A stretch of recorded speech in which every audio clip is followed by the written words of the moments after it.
Take flight! I'll protect it. Absorption test.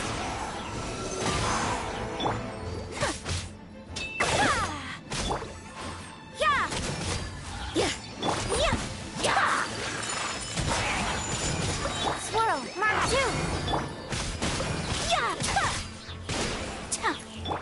Lights out. You can't run!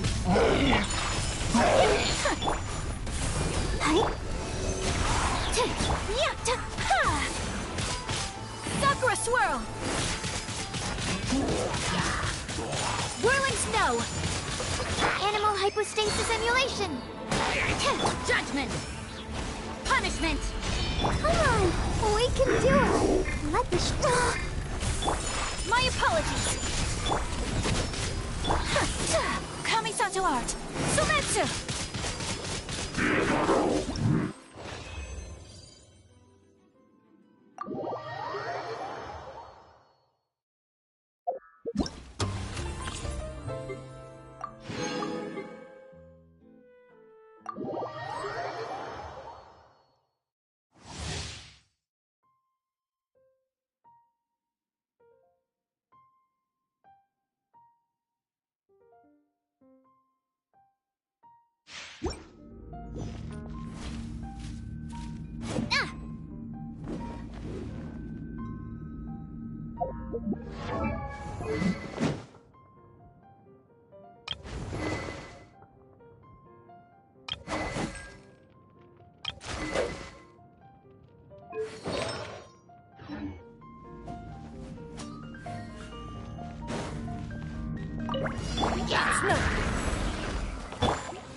This one's got your name on it!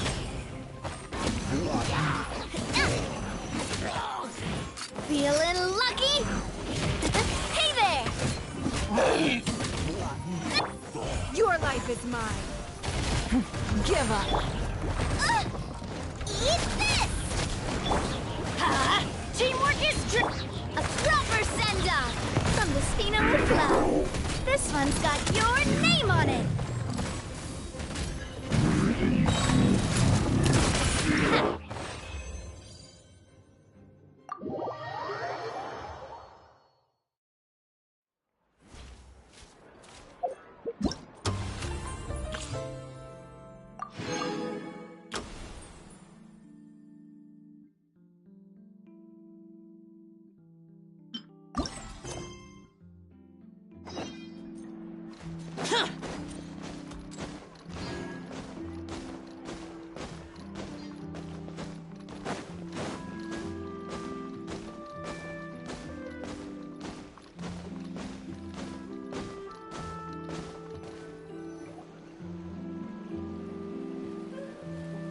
Seriously? But, Mr. Morris, I don't understand, sir. How can you only be telling me this now? I'm afraid that there's nothing really I can do. I'm really facing a crisis. My hands are tied. But what about my film? Well, I'm afraid you'll have to come up with something on your own. Take it from me. Sometimes you just have to let things go. Same goes for this film festival.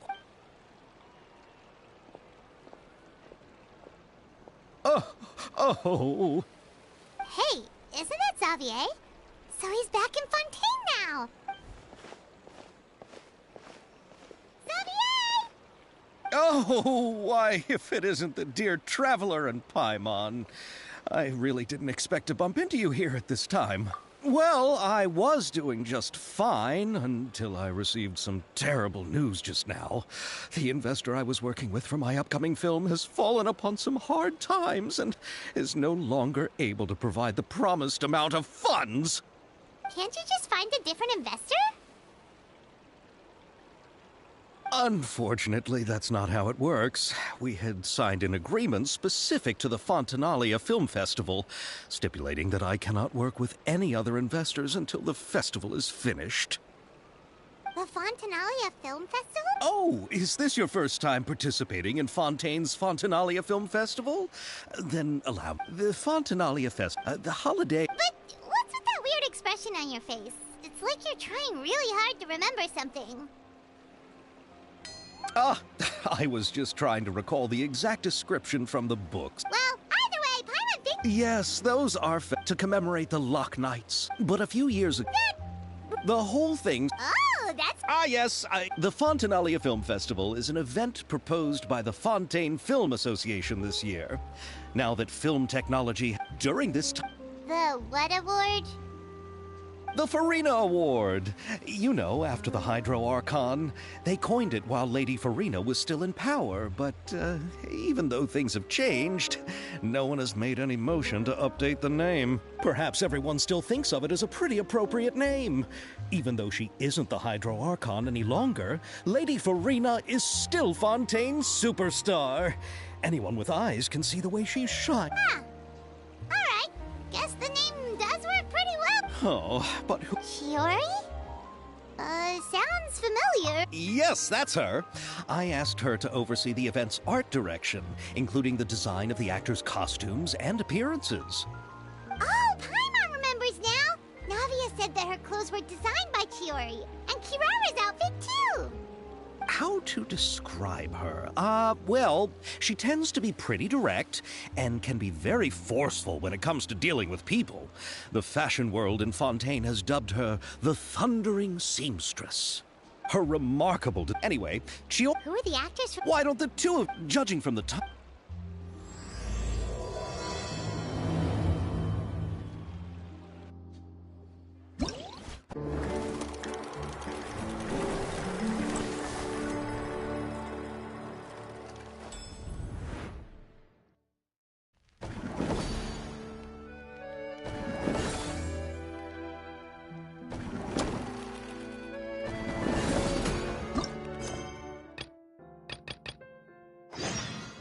The damned will sooner die again than lay a hammer.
if it isn't my dear partners? That voice! It's Navia! I didn't expect to run into you guys here today. Are you headed somewhere? How about you, Navia? We've wrapped up most of the rebuilding, but there are still a few things left to take care of. Stocking up on materials, confirming construction timelines, discussing compensation terms with families affected by the disaster. Between all of that, I've been making a lot of trips between the court and Poisson. Well, though the victims have received relief payments from the court, in my opinion, as the administrators of Poisson, Spina di Rosula should take some responsibility as well. Our financial situation right now isn't the best, so all we've been doing is signing agreements for the damages to be repaid at a later date. Though just pieces of paper now, they demonstrate our commitment. They're necessary to restore the people's faith in us. Whoa! Spoken like a true president. You're a really responsible leader. That must be taking up most of your time, though, right? Oh, you bet. Between that and all the other errands I have to run at the court, I'm always forgetting one thing or another. So before I came over this time, I took a page from Melusa's book and decided to make a list of everything. This way, it's easy to see which tasks you haven't checked off. And then, since Melus loved using shorthand, I decided to also follow his example and come up with some shorthand of my own. But after running a few errands in the city, I'm kind of struggling to even read my own handwriting anymore. That does sound like you, all right. So what kind of shorthand did you use? Oh, want to take a look? Let Paimon see. Wait, this looks like a piece of kelp wrapped around a stick? And this other one, is it supposed to be a boar in a box?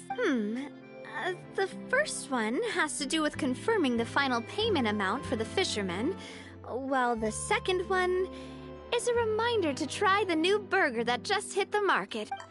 Okay, Paimon can definitely see how you might forget what each of these mean. I thought that is long. Well, now you know. Anyway, I should have already taken care of worst comes to worst. I'll just make another trip.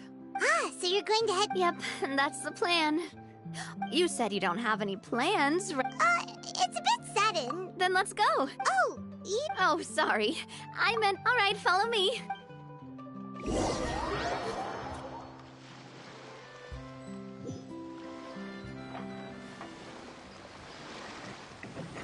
The engineer is still doing a few routine safety checks. We can head out as soon as we get the green. So, Paimon has always wanted... Yeah, that's right. If you provide Spina di Rosula built all the lines, yet you still have to take a special boat just to go home. Paimon doesn't... Well, you are right that it is a bit strange, though. Yeah, that's what... Well, it is what it is. But that would only be the case if, from what I've heard, the rights of all... Huh. Yeah. Boss, the boat's ready. We can head out. All right.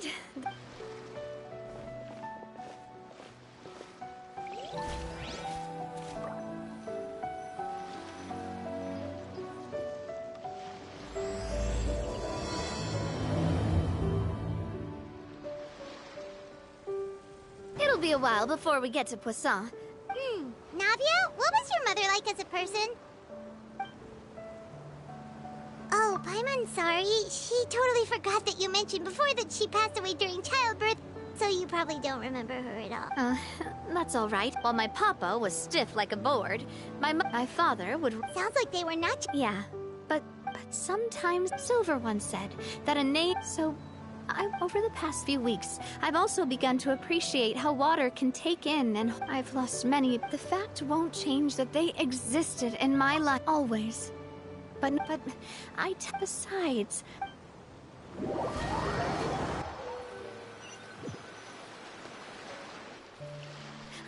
We've reached the shore.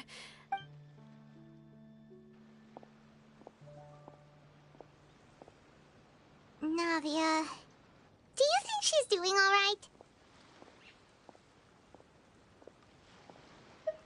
Okay.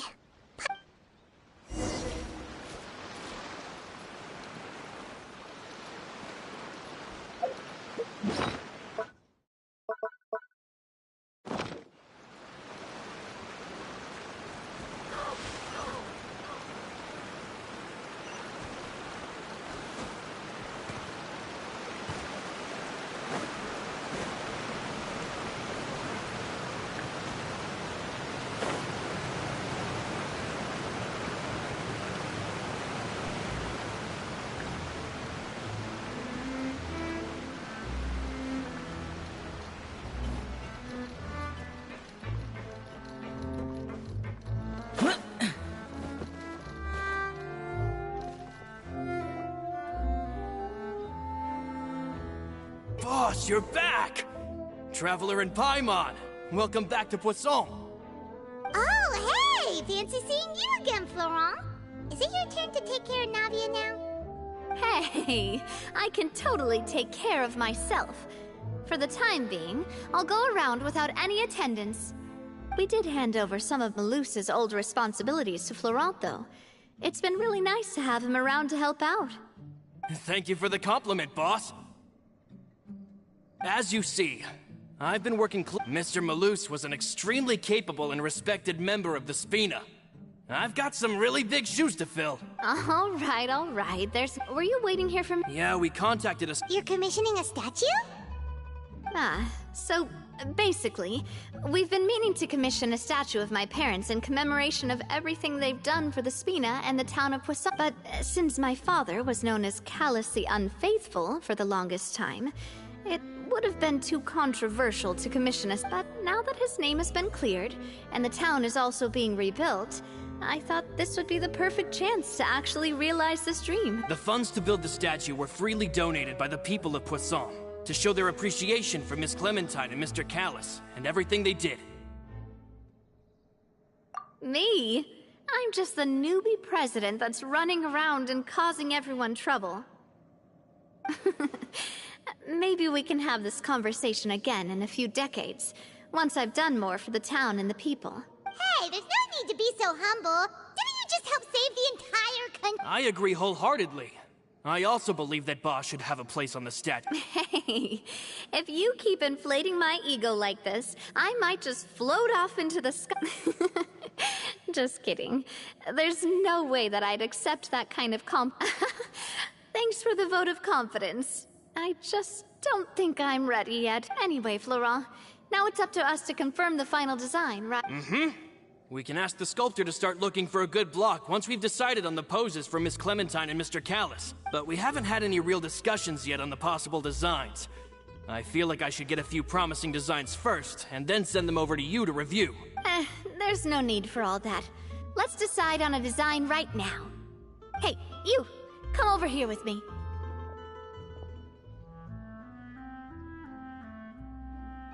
Modeling a few poses, of course.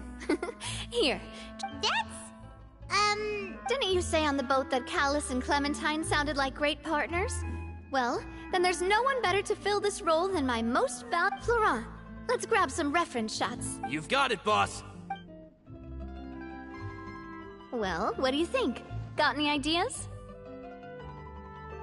Well, I've actually discussed it a bit with Florent before, but I could never come up with any so I want to pick your brain for a bit, and I'm all good here, boss. Feel free to start posing whenever.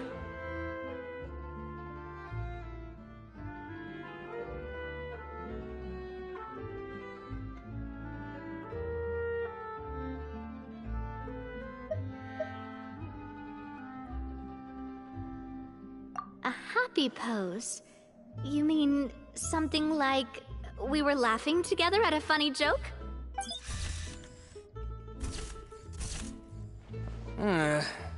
Would all that be able to come through with just a picture? Would we even be able to tell what they are supposed to be laughing about? Yeah, and that'd probably be a massive pain to sculpt as well. Could one of you try striking a pose like you're talking while the other one laughs?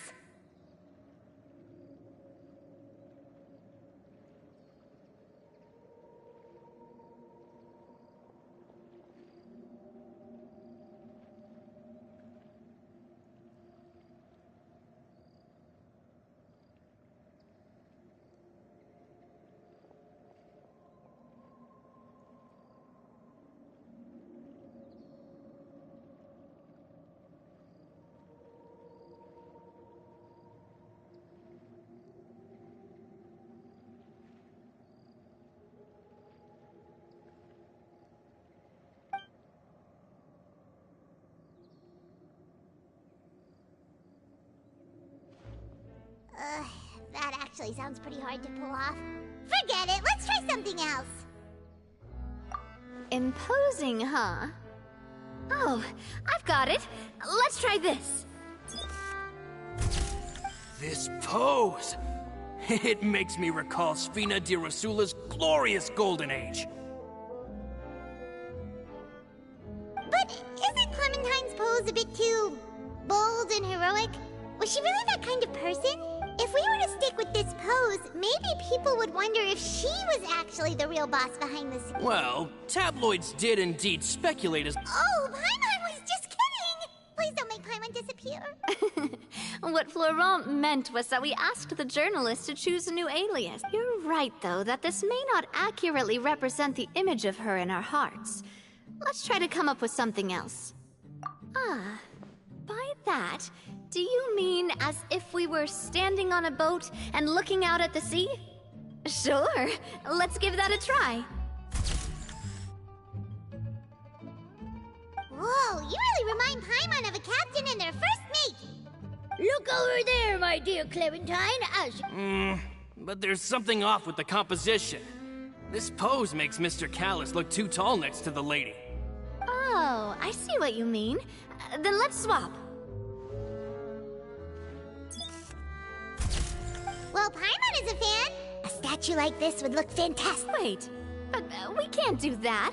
Very few people would see the statue if we were to put it on a boat. This statue is meant to be placed... But then, since we're putting it in the town, the whole point of the pose would be lost. Oh, okay.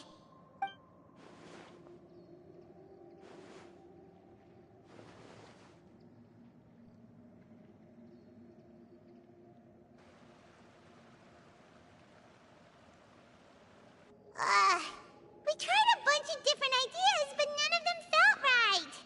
Paimon... Oh, don't worry. We still got a lot of reference shots out of the session, and each of them can be considered to be a souvenir in their own... Man, if I knew I was going to do... Oh, outfits! Oh, that's the errand I forgot back in the city. Do either of you still remember that girl? The girl I went to see with you two. Her name is Adele. Oh, Paimon remembers her. She was the one that we met while investigating Miss... Yes, that's exactly who I'm talking about. So, after the case, she was finally willing to talk to me. And she told me that she wanted to join the Spina too. I said that it's fine, but young children are not allowed to join the Spina. She will just have to wait a few years, and then we'll welcome her with open arms. Since she's still a child, though, she thought I was just trying to let her down gently. But how could I get her to believe that I meant what I said? In the end, I came up with an idea. I'd have a Spina uniform made and give it to her as a gift. But I got so busy and distracted. Don't worry, boss. I can send someone to pick it up right away. On the matter of the statue, we should still come up with a... We could have just done that from the start. Yeah, you're right. They'll have some value as souvenirs at least.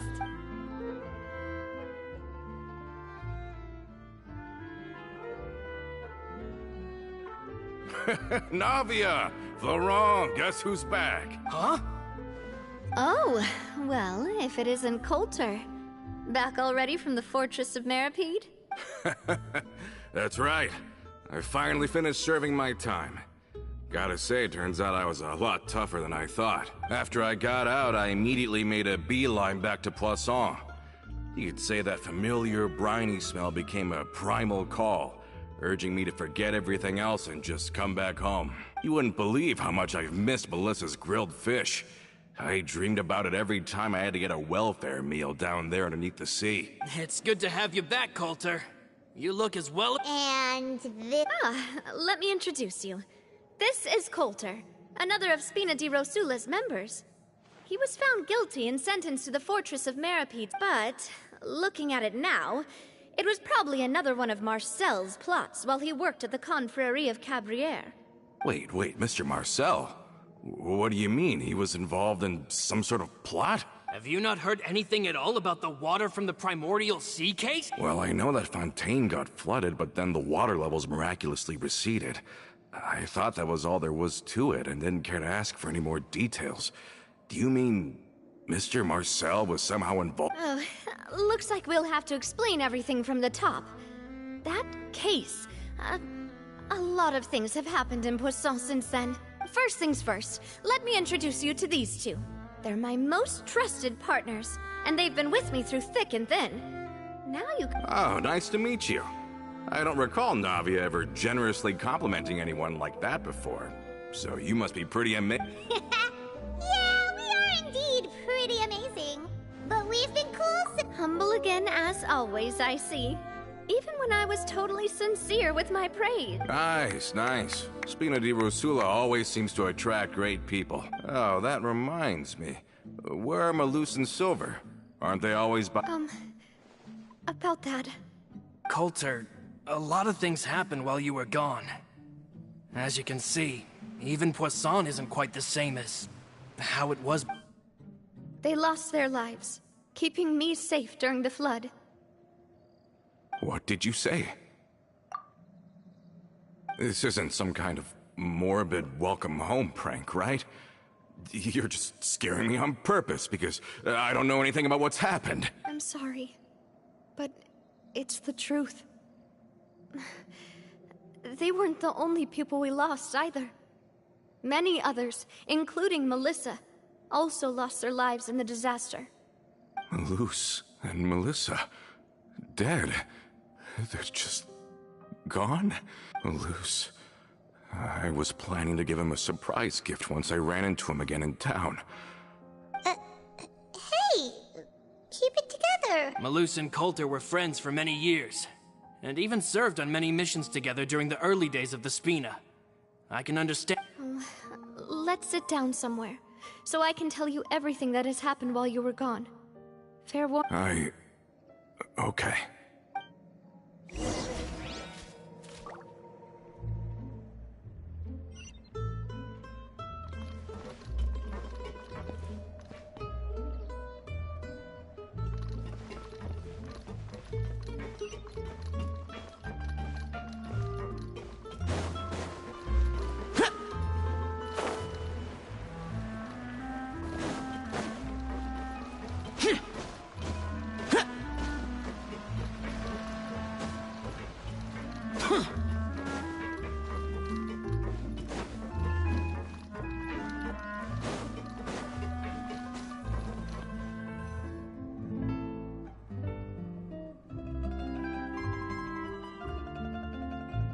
All of this, it's unbelievable. I can't believe that those stories were real. It all really happened. I think you and I both feel the same way about the profound tragedy of Melusa's loss. And the sheer depravity of Marcel's actions.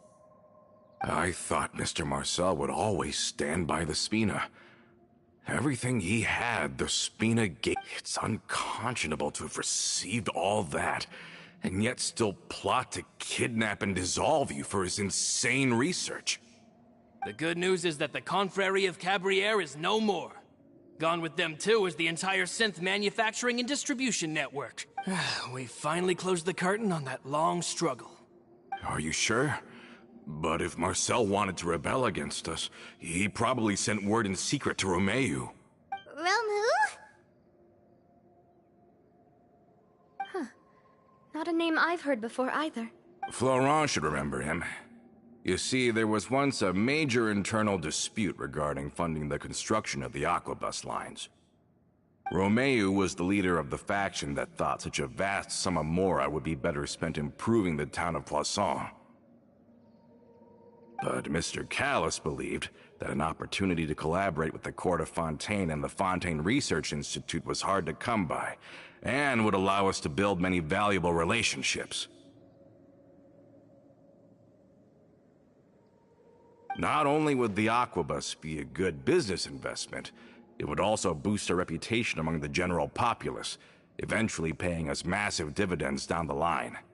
But the two couldn't come to an agreement.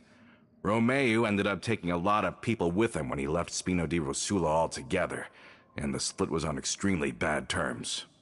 Ugh. And with Papa's stubbornness, I can definitely imagine how it must have gone down. And of course, when he was suffering the slings and arrows of outrageous injustice, those relationships that he spent a fortune to build didn't help in the least. Yeah, you could say it was the price he paid for sticking to his beliefs.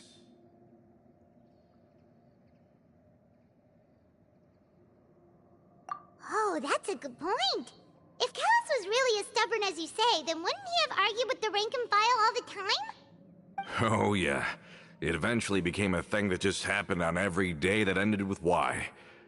But Navia, Boss, you might not know this, but he wasn't always like that. He used to be a lot better with taking counsel. With him listening to our advice, and Ms. Clementine also frequently on our side, it was pretty smooth sailing for a good many years.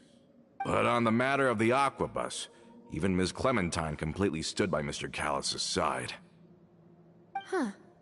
I never knew. But from my perspective, Romeo's position had a lot going for it. Couldn't they have sat down and talked it out? I think the Aquabus was just the straw that broke the camel's back. On that topic, they eventually came to a rather radical conclusion. They believed that Miss Clementine lost her ability to serve as an impartial mediator when she became pregnant with Callus's child. So, they thought she had betrayed them? But that doesn't make any sense. Before she was their mediator, my mother was also her own person, and a member of the Spina. She should have the right to take any side she wished. Yeah, but to them, even taking a side was betrayal enough. They felt like their voices could no longer be heard once their sole mediator had gone over to the other side. Of course, Ms. Clementine then passed away, and Mr. Callus began to regard the completion of the Aquabus project as her final wish. With that, the last hope of reconciliation was gone. So that's what happened. From that point on, Romeo and his people cut ties with the Spina, and never gave us any kind of professional or personal courtesy ever again. Perhaps they've regarded us as enemies ever since they left. But even so, there is still no proof that they ever acted in concert with Marcel. I've also heard that they aren't in a good financial position, so they've been lying low for a while. But as long as they exist, they'll continue to be a threat. I think Coulter's got a point. Both Marcel and Romeo had my father in their sights for a very long time. Even though Marcel's faction has been dissolved, we still don't know anything about Romeo's whereabouts. If they're still trying to get revenge on us, with how distracted and vulnerable we are, now would be the best time. Good thinking, boss. We should keep an eye on them at all times. I'll let my men know right away. Thank you for that, Florent. And Coulter, thank you for telling me about this as well. Don't worry, it's nothing. Do you have a moment right now? How about we go out for a walk? I've heard so many incredulous things today. I'm finding it a bit hard to calm down even now. I mean, to think that I'll just never see them again. In that case, why don't we go back to the court? I can pick up Adele's uniform while we're there as well. It'll save Laurent's guys a trip. Want to come with me again, you two? You don't mind, do you, Coulter? Of course. That's fine by me. Then let's go! Paimon feels like a lot's hinging on this visit.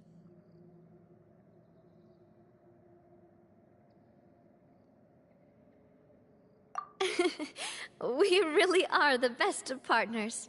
Come on, let's go.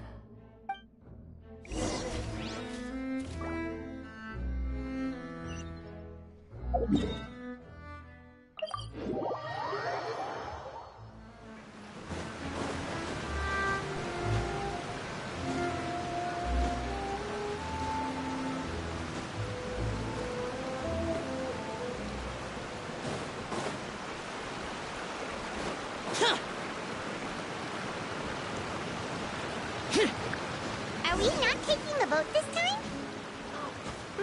It's nice to walk from time to time, isn't it? Think of it as something like a hiking trip. Once we're there, we can stay a few days before we return. Sounds good. I haven't walked this road in a long time.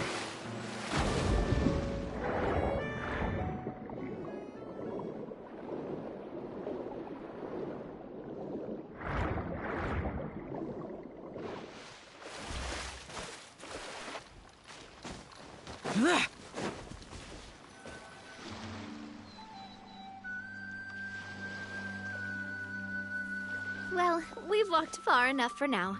Let's take a break. Since we're out for a walk, we shouldn't stress too much about the destination. I've grown old, so I'm not as fit as before.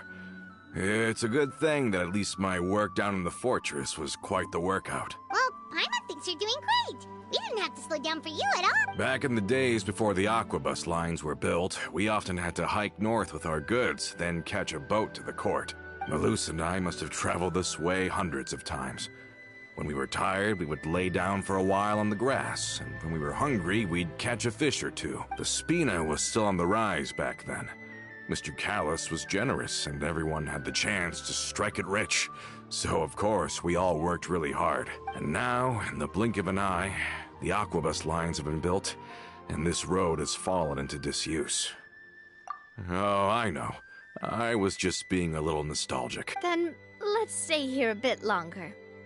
Anyone wants... Oh, is this another chance to try some of Navia's... Oh, wait. Let me check if I have all the ingredients. Malus and Silver used to take care of tasks like this. Okay. The stove's looking good. And as for... Seems like we're all out of flour and sugar. The two most important... Oh, would you? Oh, but it would be too much to ask you to go on a trip just for those. We should contribute to making the macaron too. Don't worry, we cook out in the wild all the time, so he should have some stuff on hand. Oh, that's great. Then I'll leave the ingredient gathering to you. Then I'll go look for some boxes nearby for a makeshift table and chairs. Great. Then I'll prep the stove. Let's get to work, everyone.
Ah, how did it...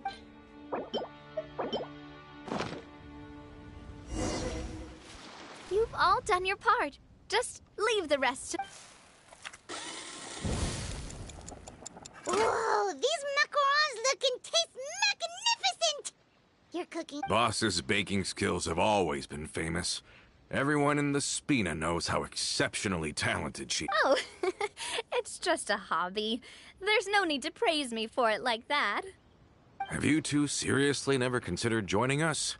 You're so close to the boss, and she obviously trusts you with all her heart, so... Oh, I see. Is that why you have to always stay on the road? You just happened to walk in on our little reunion. It's actually been quite a while since we last spent time together. Adventurers never stay in one place for long. The name of Spina di Rosula would just tie them down. Besides, after everything we've been through together, I'm sure our hearts would remain intertwined even if we found ourselves on... Even if Paimon was far beyond the horizon, she'd still remember the delicious... I understand now. Then I am very lucky. I will endeavor to make the most of this short yet fortuitous encounter, and enjoy every moment. We've got no wine with us, but let's still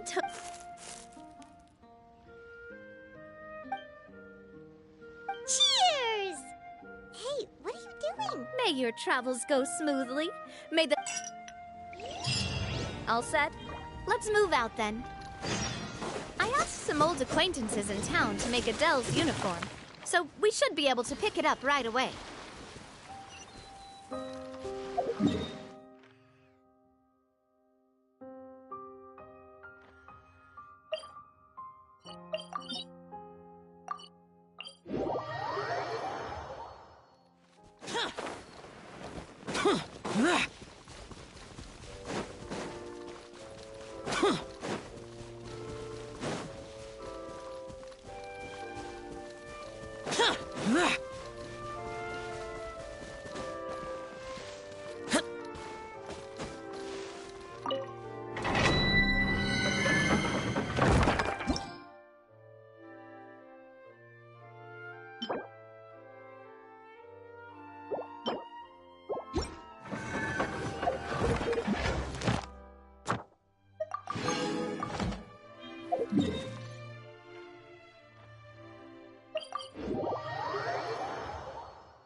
Ad Astra.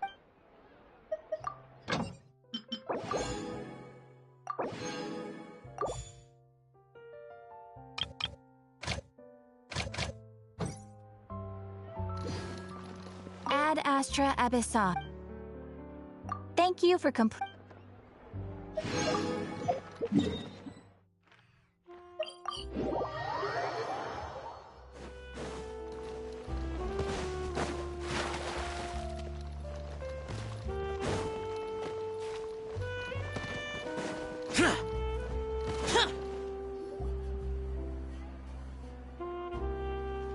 Hey there, Ludovine. How's business? The Demoiselle of Spina de Rosula. I must say, your generous patronage is the one thing keeping me from going bankrupt. Nonsense. We all know what a talented businesswoman you are. No, and don't forget, she's the boss now. My mistake, my mistake. I just got so used to calling her Demoiselle. Are you here for the uniform? Yep. I forgot to drop by earlier when I was running errands around. I didn't expect Demoiselle to come and pick it up in person. It's just a uniform after all. Any of your folks could have come instead. Navia's always liked to take even small things seriously. Hey, that's not the only reason I'm here. We mostly just needed a walk to... There are few things more uplifting than taking the first... Boss has got a point. Going on a trip with friends is always better than staying cooped up at home. Very well. Please, wait here while I retrieve the uniform for you.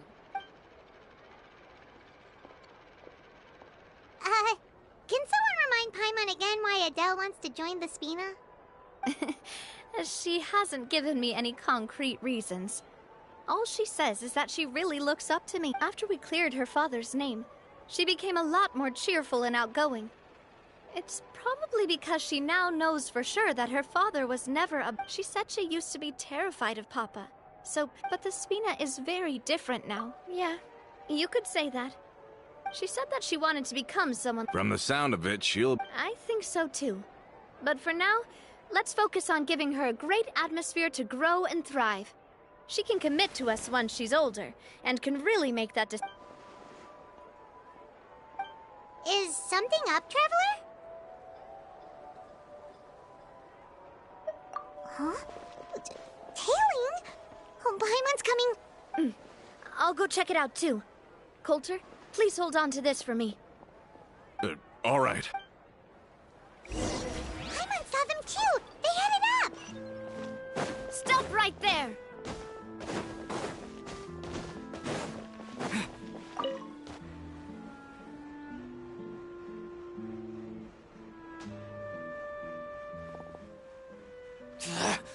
We knew you were going to be difficult! Seems like if we want them to talk, we're gonna need to Brothers, there's no need to skulk in the dark anymore.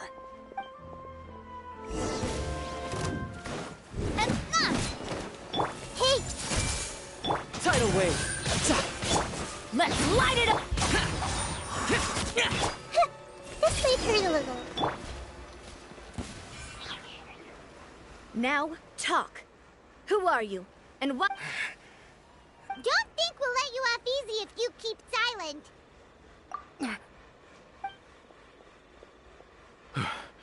How did it go, boss? All right. If you thought they stood any chance against us, you were sorely mistaken. Anyway, stop playing tough and start talking. There won't be any room for negotiation once the Maison Gardiennage gets involved. We're looking to get vengeance on Spina di Rasul. We were discovered, and can't beat you in a fight. We admit it. Get revenge? Wait, you're not Romeu's followers, are You actually know that name? But if you do, then surely you should understand why we hate you so much! Indeed. You haven't got the faintest hope of winning right now. We were out drinking when we saw Navia. We got so angry we decided to follow you guys and look for an opportunity to really mess up your day. Too bad you guys messed up ours first. Huh? You're pretty sharp, but so what? We didn't do anything. And now it should be pretty obvious that we can't do anything to you anyway. Seeing you like that just really ticked us off. And we let the drink go to our heads. Listen, Callus is long dead. No matter what happened in the past, I want to be able to start things anew. I am the current president of Spina di Rosula. If your boss wants to talk with me, I'd be happy to meet with him. I won't press charges for your attack. That should also help demonstrate my sincerity. I understand. Thank you. I'll let our boss know. But if you so much as think about pulling something like this again, I won't be so lenient next time. All right. We get it. Come on, let's go. Are you sure it's okay to just let them go like that, Navia? I don't want to inherit my father's grudges, too. And moreover, when it comes to the Aquabus, I don't think what my father did was entirely correct either.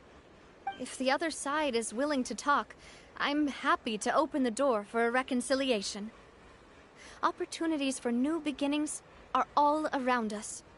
I support Boss's decision as well. The concept of an eye for an eye is a primitive practice that has no place in today's Spina di Rosula. Yes. Plus, we already know that they're strapped for cash. If their financial situation is that dire, they don't have what it takes to challenge us. So this may be the best time to talk. I still think we should keep an eye out for Romeu's folks, though. If he decides to ignore the warning I gave his men, then we could still have a fight on our hands.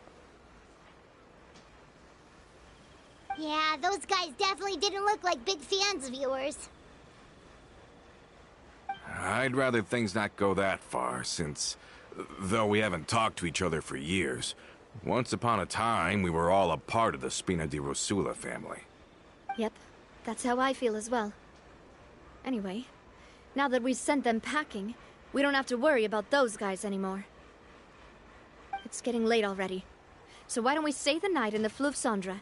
We can head back to Poisson tomorrow. I'll also ask someone to write Florent a letter and inform him of everything that happened here today, so he can increase security around Poisson and be on guard against any suspicious individuals. Do we have to stay in the Fleuve Sonde again? Even the pillows there smell like seaweed. Sorry, that's just what happens when you live near water and don't get much sunlight. Poisson's pretty much the same though, so I've long since gotten used to it. We can still go out in the evening for some grilled fish and drinks, though. But That does sound pretty...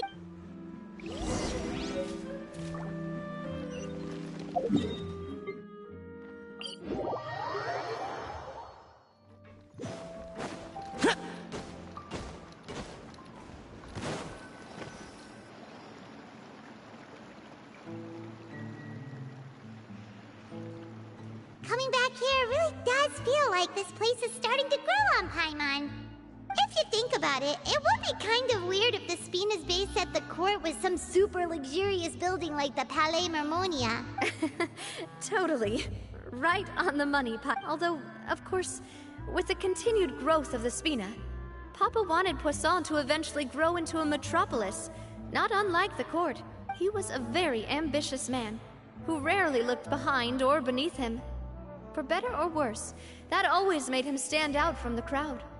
And that's also why people hated him just as much as they loved him. All right. Why don't you go wait for me at the restaurant? I'll go do some prep, and I'll get someone to tidy up your room while I'm at it. You can use the same room as last time. You still remember the room number, yeah? Yep. Kinda hard to forget when there are only so many rooms here after all. Oh, did I just hear someone taking a dig at Fleuve Cendre? I'll tell my guys to stuff your pillows full of actual seaweed right now. Oh, Paimon's sorry! Please have mercy, Navia! If you do that, then Paimon really won't be able to sleep at all! I was just kidding.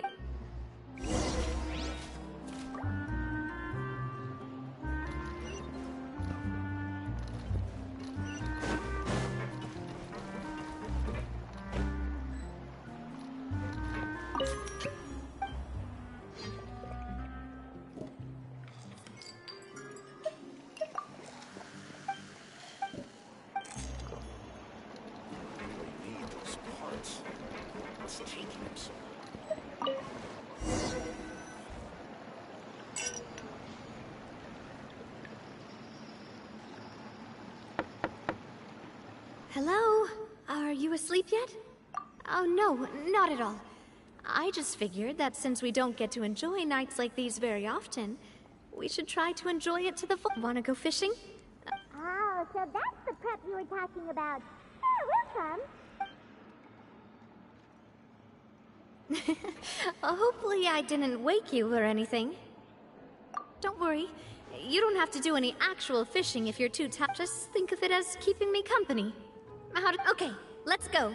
To the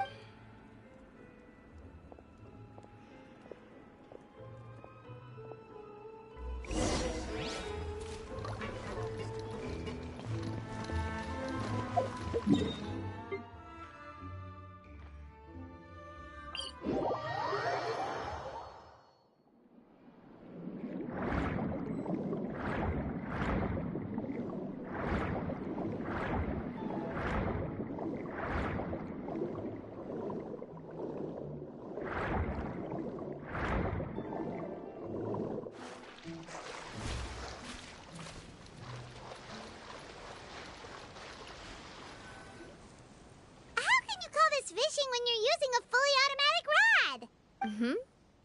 What's the problem? Lots of people in Poisson use rods like these. But shouldn't fishing be all about, attentively watching the float and then excitedly reeling in the catch when you finally hook something? Well, that's one way to enjoy fishing. What do you think, Traveler? Then, let's try regular rods next time. We can have a real fishing Honestly, Paimon's mainly shocked at how much energy you still have at this hour. Usually by this time of night, it's a struggle for Paimon to even keep her eyes open. Huh. It might just be something that runs... That's a thing? I'm sure you'd get even sleep. My father always had a lot of unrealistic expectations for me. My mother never had those kinds of expectations, though. All the members of the Spina greatly respected her. Can you imagine? Whenever my father wanted to scold me for something I'd done, no matter what Papa yelled, nobody else would... Paimon would have never guessed. Yeah. Looking back on it now as an adult, I can hardly believe how patient and kind when I was young. But once, I learned then that there's always... Because if you do falter, there'll inevitably come a time when you'll have to face the consequences. And when that time comes, those most precious to you really will throw themselves in front of you and pay the price for your mistakes. Sorry. I shouldn't have brought that up. I wasn't planning to talk about sad things tonight. Basically, I was just saying that the nurturing atmosphere of the Spina must have been my mother's legacy, rather than my father's.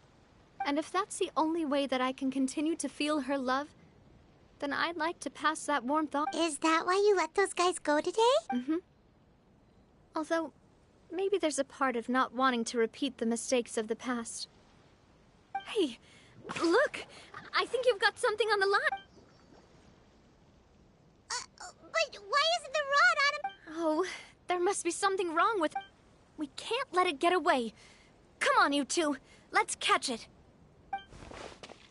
You want Paimon to help too?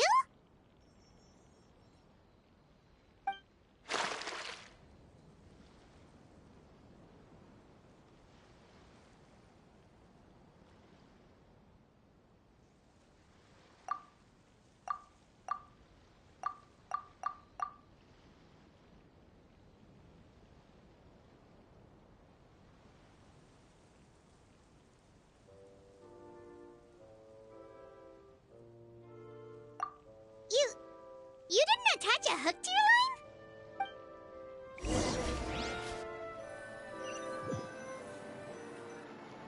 Stop wasting time! The boss ain't gonna wait all day. We'll go ahead with the operation tomorrow. Do with that information as you wish.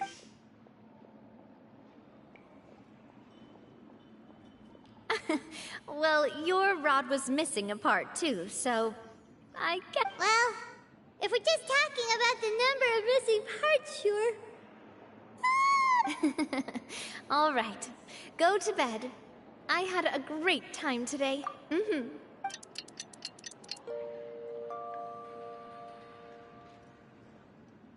So how was last night?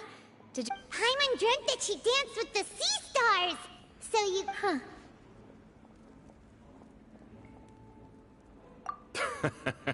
I didn't know you had such a great sense of humor. See? This guy gets it! Anyway, let's head out. I'll arrange for a boat to take us back to Poisson. I'm sure Adele will be happy to see you. Paimon hopes she'll really appreciate... I hope so too.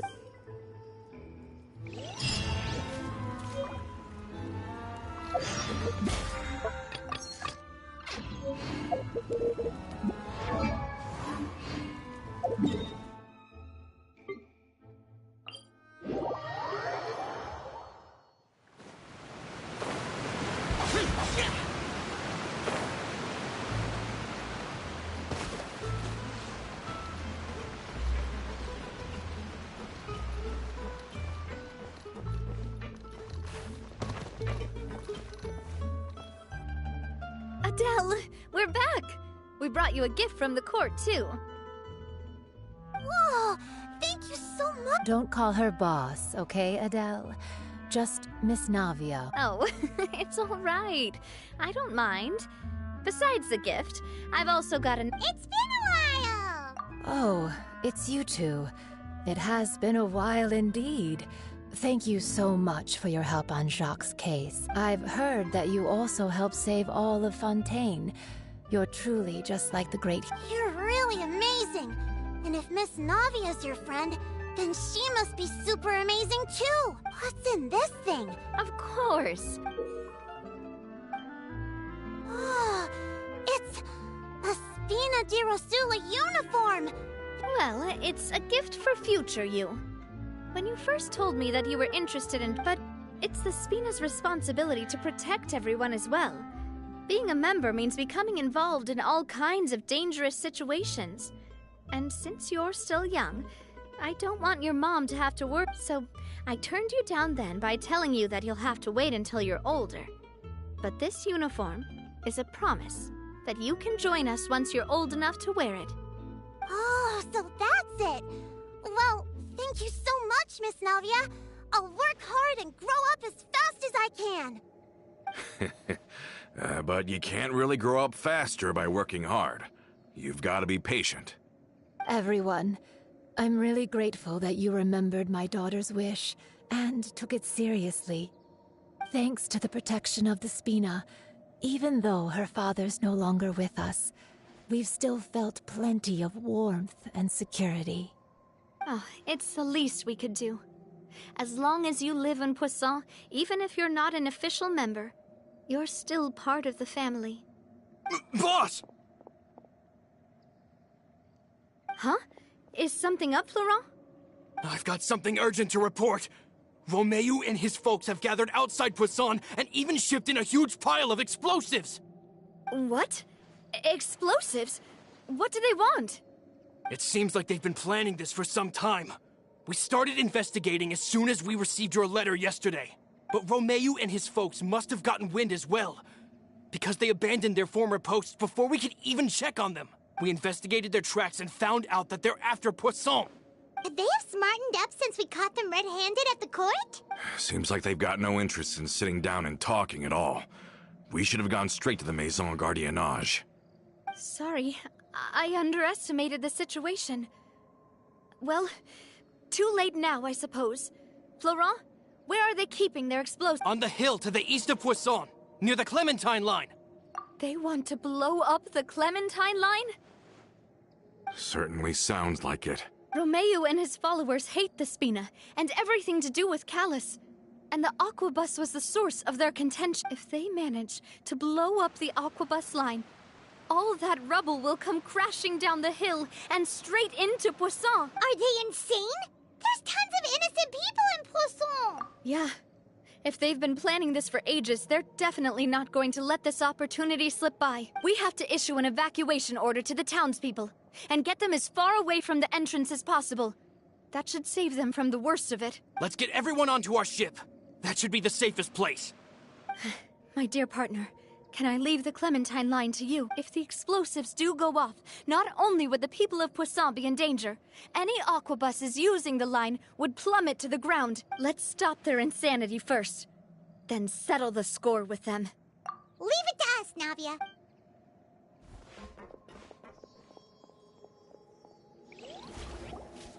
Let's go, you two. We've got to act fast.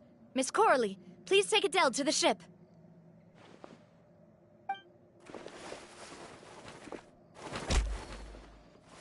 Watch out, boss!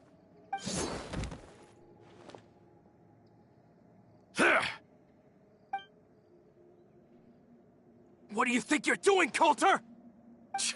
I thought all the annoying little hindrances had left, but I still couldn't get rid of you. You mean this was all a trick? So that you'd be left alone with me? Coulter, are you with Romeu too? Oh. I get it now. You knew about their plans all along. You only told us they were doing badly so that we'd drop our guard. Not quite.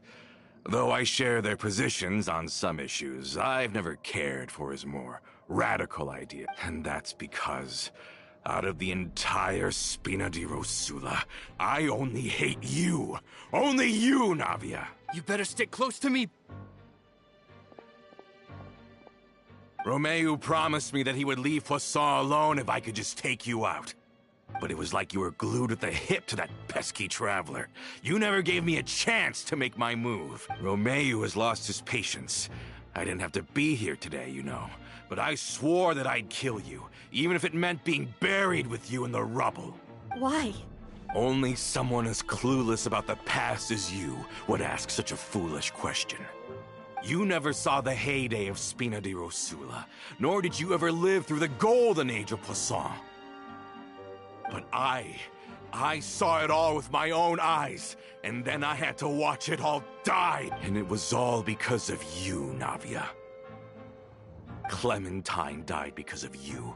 Callus died because of you. Malus and Silver died because of you. And so many more dead. Everyone dead, all because of you. So the shock and grief you showed us before, that was in Act 2? Now you're catching on. I heard Malus was dead the moment I got out. Did you know? Down there in that blasted fortress, I spent a long time thinking about what happened and resolving to apologize to Malus as soon as I got out. Back then, because of that aqua bus, we had a huge fallout. I was convinced that all he cared about was loyalty, and that he had completely lost his capacity for critical thinking. The years passed by in a blur after that. I thought I had finally begun to understand him, and that he could help me relive the good old days again. But then he died, and it was because of you again, Navia. It's always because of you. I once loved the Spina and Poisson more than anyone else. But what is left now of either besides death and ruin? You've single-handedly destroyed everything that was beautiful. Everything I've ever loved. Don't listen to him, boss! He's just spouting nonsense! Have you ever considered that maybe the people around you don't actually Have you ever considered that maybe you only get respect because you're Callus and Clementine's child? That you've never done anything worthy? That you're just a big nothing? Have you ever considered that maybe people don't stay in Poisson because of you, but only because they have such beautiful memories of the past before you came? Because if you do falter, there'll inevitably come a time when you'll have to face the consequences. And when that time comes, those most precious to you really will throw themselves in front of you and pay the price for your mistakes. Yeah, looking back on it now as an adult, I can hardly believe how patient and kind everyone was. But is that really why they support me? Is their kindness real? Shut your mouth! I, for one, really like Miss Navia. I don't know how to explain it, but I'm sure Mr. Malus would be extremely disappointed in you right now. You've somehow managed to pin the blame for every mistake and tragedy in our history on the boss herself. Get out of the way, Florent. I don't want to... You're gonna have to. Boss, there's no time for this. Stop hesitating and get out of here before you get buried. Maybe you think you're being the realist by painting the history of the Spina, but the love that I felt from everyone was just as real. I felt it. They've helped me get to where I am. And even now, I will continue to believe in that love. So let me show you just how much I love the Spina.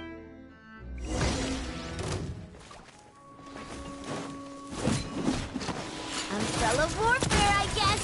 This one's got your name on it. Feeling lucky? Ow! Hiya! A proper send-off from the Spina with love. Coming at ya!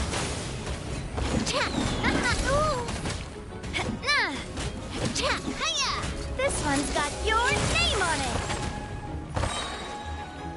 Umbrella warfare, I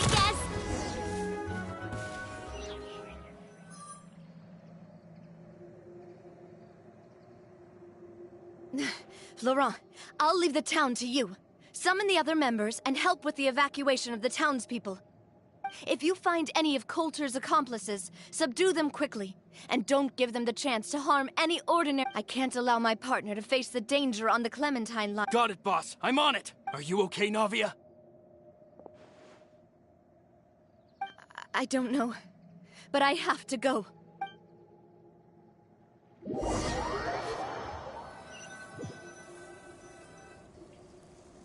Let's hurry up there.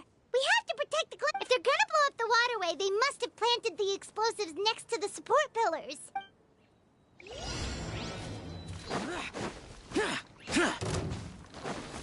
Boring!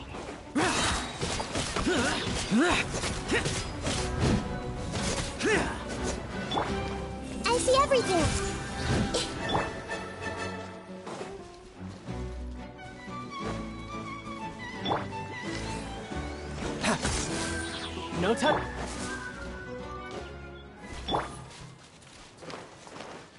Hey!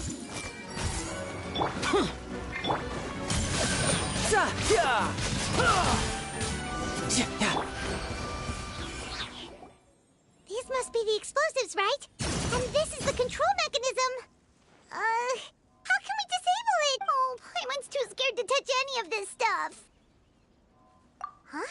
There's a strangely shaped hole here. What? Oh, that certainly sounds possible. Okay, you take this side, Paimon will take the other.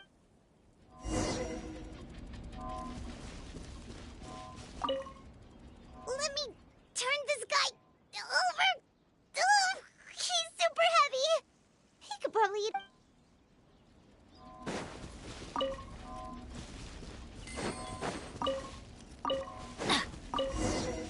Oh, you found it! That's amazing!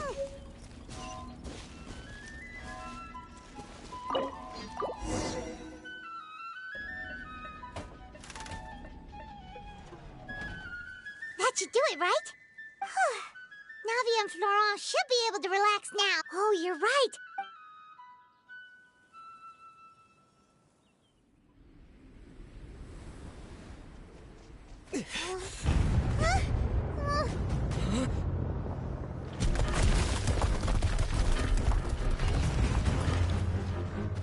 They're gonna bury Poussin!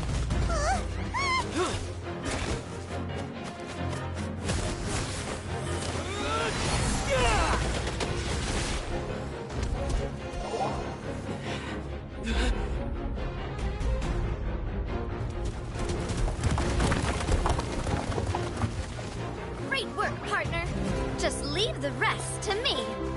Watch out, Navia! You can't block them all! Block? I'm doing this the Spina way.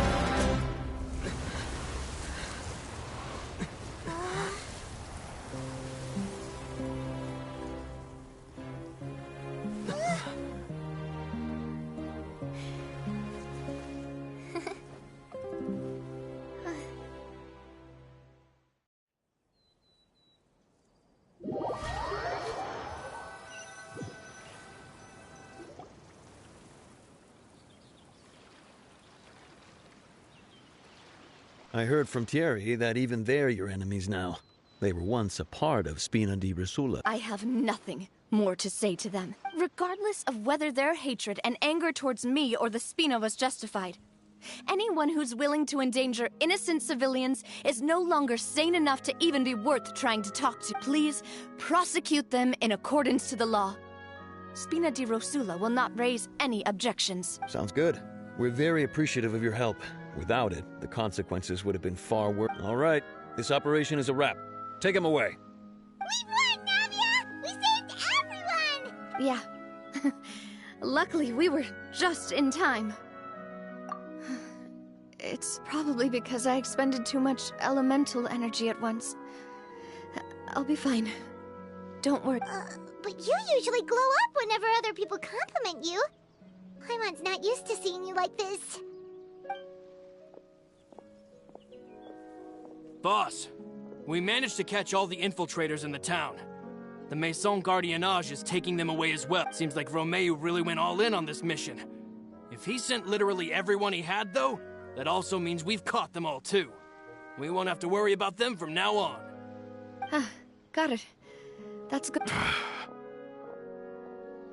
Coulter, I can understand how you feel.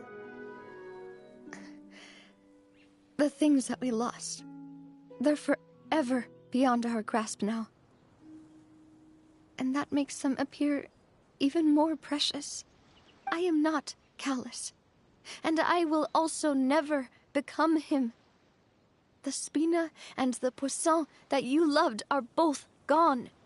But I will not change how I feel about our future. I still believe that this is a great opportunity to start anew. I will spend more of what the Spina earns on the betterment of Poisson. What's more, I'd also like to propose some changes to the Aquabus routes, so that one day, the people of Poisson will enjoy the boons it brings as well. I know what you're trying to say. Mr. Callis would never have said anything like that. There are too many things in life that are just beyond our control. Henceforth, you are no... But once you're discharged from the fortress again, you're welcome to pay another visit to Poisson. Thank you, Navia.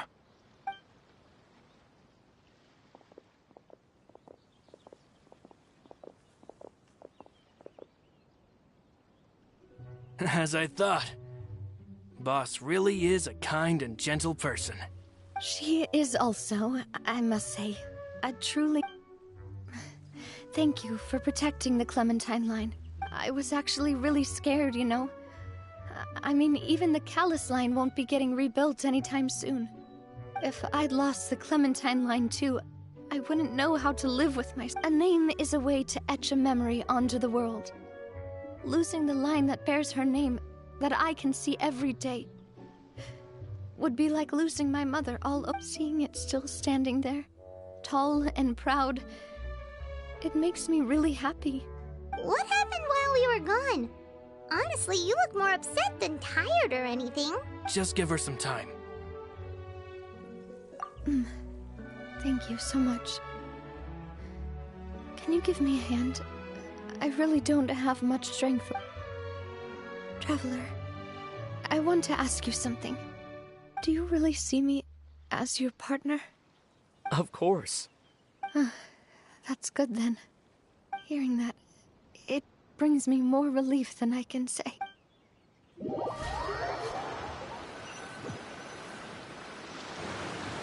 How do you feel, Navia? Any better after taking a break? I feel quite a bit better. But I should probably still rest for a few more days. Sorry, partner. I said some weird things earlier. Feel free to just ignore me. I used to think that I'd never doubt myself. But you could say I've discovered that I'm not as strong as I thought I was. Coulter mentioned my parents, as well as Malus and Silver. It's all thanks to them that I've made it this far in life. Do you think they ever regretted the choices they made? Has my existence made this world a better place? Don't think like that, Navia. You've already done more than enough. No matter what others think, we'll always... Well, since it's ended up like this, I suppose there's something that I've been keeping from you as well, boss. Florent, I hope you can understand that I can't deal with any more shocking Don't worry. This...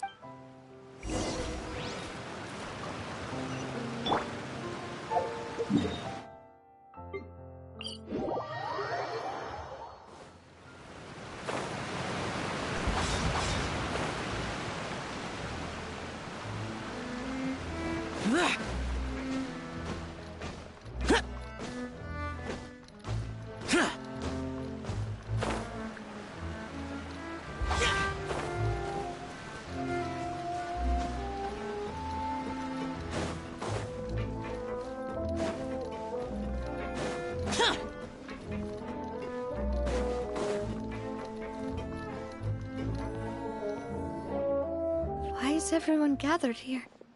And what's this? This was supposed to be a gift to you from everyone in the town.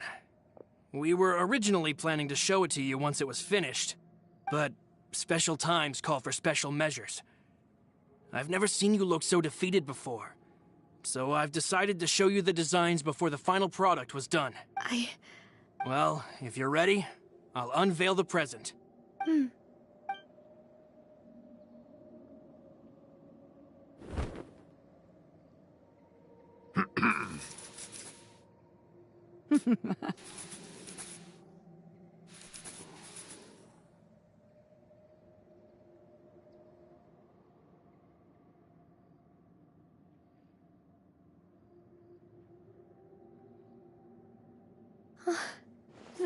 Papa. Mother. We designed the look for Miss Clementine based on old camera records, as well as personal recollections from members of the Spina. Wow! This is the statue you mentioned It is indeed. To be honest, we decided on the design a long time ago, and gave the sculptor permission to begin working. We only asked Boss to decide on a design so she wouldn't realize we had already started. How could we only have statues of Mr. Callis and Mrs. Clementine? Even though Boss is still young, we've all seen the work she's put in regarding the whole synth business and the rebuilding of Poisson. We wanted to commemorate her contributions with a statue as well. I don't know what Spina di Rosula was like in the past, but I know...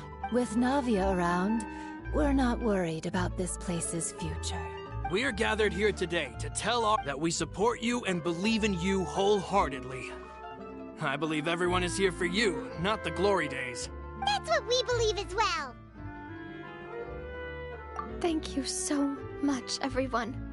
This really is quite the surprise. I never thought that I'd have the chance to stand next to my mother. Not...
The damned will sooner die again than lay a hand on me.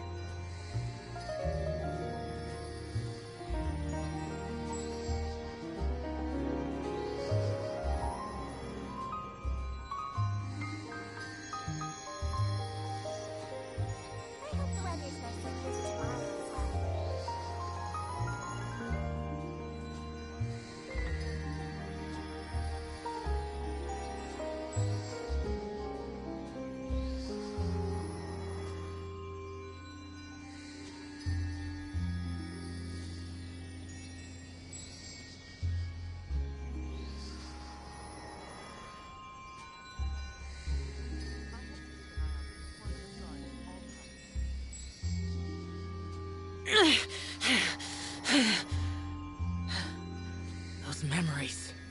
So dark.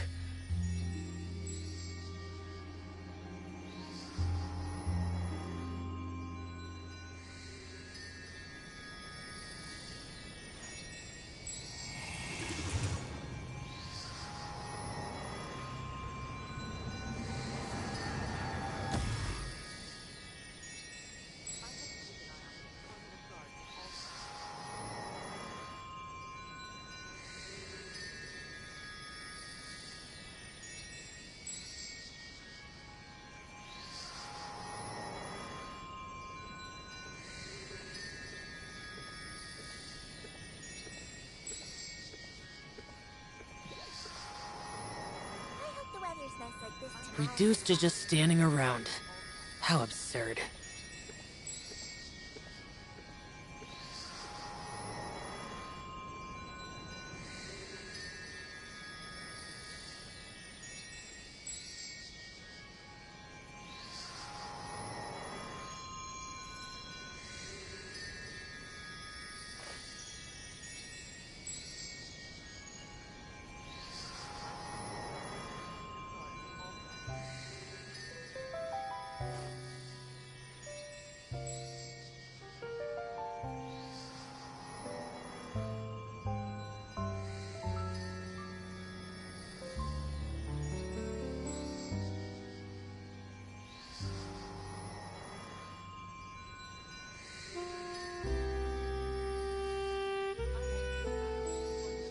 The damned will sooner die again than lay a hand on me.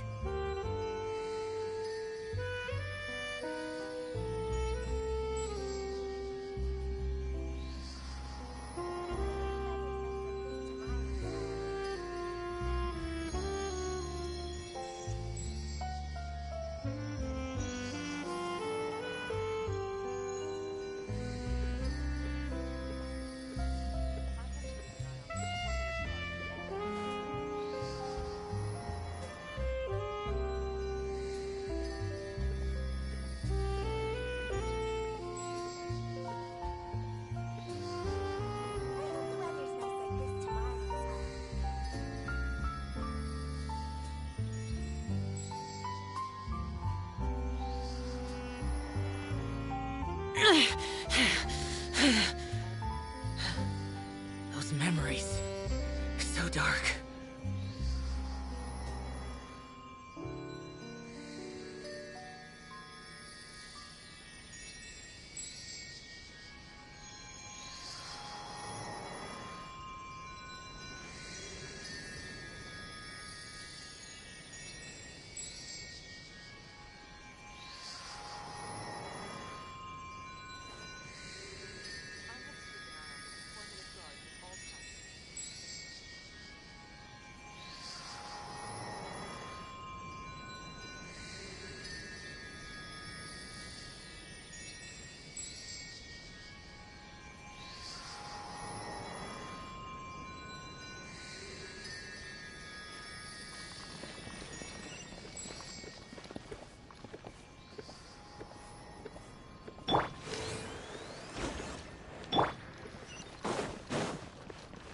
Welcome to Paris,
Miss Chiori? Your talk with the investor sure went fast. Oh? And who... allow me to introduce you. This is the Traveler and Paimon. Pleased to meet you. Likewise! We've heard the owner of Chioriya Boutique is a skilled seamstress, so it's a real pleasure to finally meet you in person. Why, thank you. I strove to create an outfit that matched her high social station as the demoiselle. So tell me, what happened? I can tell the conversation didn't go quite as expected. Well, it's like this.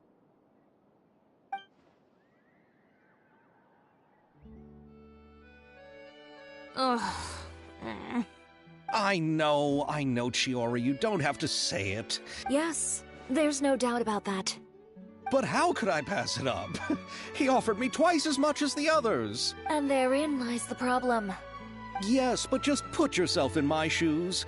After obtaining such an excellent script, it's only natural that I would want to make the most of the film. The budgets that the others had proposed were nowhere near enough. It's difficult to find someone willing to front such a large amount of mora, so... Don't be sad, Xavier. We might be able to help scrounge up some more together for you. Oh, thank you, Paimon. That means a lot to me. But the cost of the film is staggering. I'm afraid that any mora we can scrounge together in a short amount of time won't even be able to cover the actors' fees. We need to move on. What's happened has already happened, and there's no changing it. But now's not the time to give up. What? You're saying that You have a plan? No, that's not what I mean. I'm simply saying I wouldn't give up just yet. The actors I recommended aren't just after Mora after all.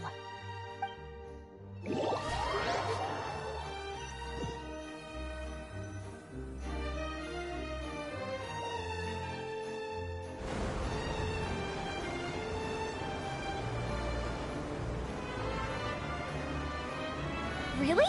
Then where do you live? We Malazines live in Mercy Village. The only way to enter is from underwater. Oh, you must be pretty tired after work every day, right? I mean, you have to swim all that way just to go home. We are so thoughtful. But some Malazines choose to live in the Court of Fontaine because it's so much more convenient. This is our stop. Oh, we've arrived. But I haven't even finished chatting with Aval yet. I also enjoyed Aval's introductions to Fontaine along the way. Everything you described was so clear and detailed that we can't help but want to hear more. Thank you so much. I'm usually working here on this aqua bus, so I hope I'll have the chance to see you again.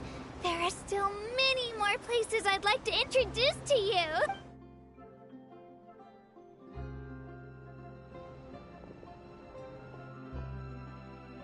Welcome to the Court of Fontaine. Chiori, you sure have changed a lot. This is the first time we've seen you since you left Inazuma. I haven't realized it's been so long. I was in such a rush when I left that I didn't even get to say goodbye. Thank you for extending the invitation, Mr. Xavier. I'm looking forward to a fruitful trip here in Fontaine. It's an honor to have the head of the Kamisato clan visit us. So they're who you meant when you said you... Oh? It's the Traveler and Paimon. Wow, what a coincidence! Ayaka and I were just talking about you on the way here. Are you also here for the film? We just ran into Xavier earlier and came over with him. But I'm not an actress. Sir Kamisato and Lady Ayaka are the real actors here. I'm just tagging along with Ayaka to have a good time together. About that, I mean, how was I supposed to contact you when I was making preparations for the film? I figured you were probably busy, and I didn't want it, so I could only keep you in the back of my mind while I sought other actors to play the lead roles in the film. I had been thinking about a surprise reunion with you during our trip here, but you still managed to surprise me first. Oh, so you all know each other already! My, what a coincidence! What are the chances everyone could be brought together here like this? Why don't we go to Hotel de Boer and catch up over a meal? I've already made a reservation. Huh? Did you reserve 2 spots for us too? Yes, of course, of course. I'll be sure to tell the boss to serve a few more delicious dishes just to make sure there'll be enough food. Very well. Then please, kindly lead the way, Mr. Xavier.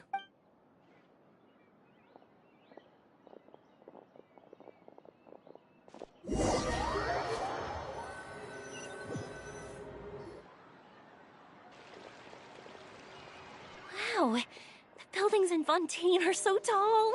Just look at how big And there's the fountain that Aval mentioned earlier. It really... And look at that huge spinning sphere. Where does it get its power? Wait a sec! Could it be one of those clockwork mecha we've heard so much about?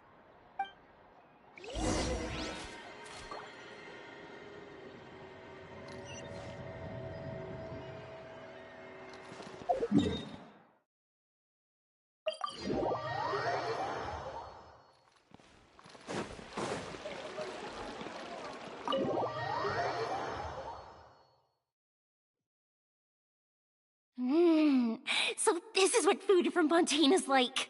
It sure is different from what we have in Inazuma. How should I describe it? It seems like you have to go through a lot more steps to make them. And the flavor has many layers too. Yes. When I first went to Inazuma, I actually thought the food there tasted a little too bland. It took some time for me to get used to it. Let's get back to the purpose of this trip for a moment, shall we? How have preparations for the film been coming along, Mr. Xavier? Well, I've already assembled most of the film crew. A lighting specialist, a prop manager, and a costume designer. I've also bought the copyrights from the novel's author. Oh, it's called The Two Musketeers, right? I read the script you sent me on the way here. The story is pretty good. Originally, I was planning to start filming as soon as Sir Kamisato and Lady Ayaka arrived in Fontaine, but I'm afraid I've run into a bit of a problem. Oh? What is it? It has to do with the film's investor, Mr. Morris. He suddenly informed me this morning that he's encountered some financial trouble and will be unable to release to me the amount of funding agreed upon. It's said that Fontaine's legal system is well developed. If he has violated the contract, then can't you simply take him to court over the matter? Well, I'm still more concerned about filming. Even if I were to take him to court, I'm afraid it would take months before the case could even be heard. Then, is there a way we could raise funds ourselves to solve the problem?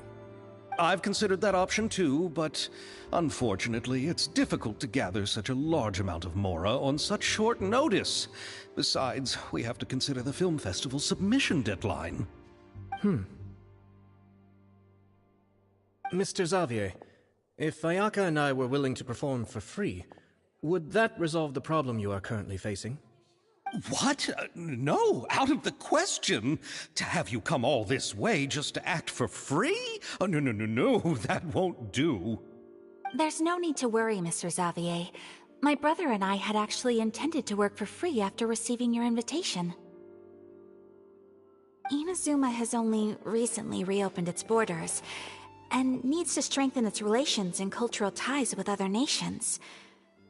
We didn't have many collaboration projects with Fontaine in the past, so we hoped this trip would serve as a good start for the future. Indeed. You could say that's the real reason why the Yashiro Commission agreed to come to Fontaine. I understand, but having you two act for free just doesn't seem right. Not at all. While we're officially here to conduct a cultural survey of sorts, we must express our sincerity if we want to establish formal cultural ties with your nation. This film will serve as proof of friendly cooperation and cultural exchange between Inazuma and Fontaine. It's my hope that the film can be finished and released as smoothly as possible. If you still don't feel comfortable with this arrangement, I would also be more than happy to be introduced to some other renowned individuals in Fontaine's literary and artistic circles. All right. I'll do as you say. Thank you so much. I'll make sure to cobble together enough mora now, even if it means selling my house, my camera, and every single family heirloom. Come on now, no need to go that far. I'll also help you out as a brand sponsor.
Me too. Even though I didn't bring much more to spend on this trip, it's still better than nothing. You are too kind, all of you. I really don't know how to... Ew. All right, enough about that. Now that we have Xavier's savings, my support, and 2 leads who are willing to act for free, I think we will be able to make this happen. So, instead of Mora, you'll help with filming and production. Oh, but how can we help with that? We don't know much about making a film. All right, pull yourself together, Xavier. Tell us if there are still any open positions left among the crew. All right. Let me think. We still need a camera operator, a clapper loader, and someone to manage logistics. I originally wanted to personally serve as director, but I've been too busy working as the producer. So the positions of director and director's assistant will also need to be filled. Paimon knows what the director and the logistics support person do, but what's a clapper loader? The clapper loader is responsible for using the clapper board to record and organize the information of each shot when the camera operator begins shooting. The work requires both patience and careful attention to detail. A clapper board? Oh, you mean the thing they hold that goes clap whenever they start filming? Yes, that's right. Are you interested in that job? For sure! Paimon's always wanted to try that. All right, then you'll be our clapper loader. I can find someone from the store to help with logistics. What do you think, Xavier? Oh, fine by me. As for our camera operator, I was thinking of letting the Traveler take the role. Oh, he's great when it comes to using a camera. Paimon can't even count how many things we've taken photos of during our journey. Yes, that's also what I was thinking. I noticed the Traveler had an eye for photography and composition when we worked together previously. I'm sure that's due to the Traveler's journey across Teyvat and all the places they've seen. After so many adventures, using a camera must be second nature by now. What do you say, Traveler? Are you interested in the job?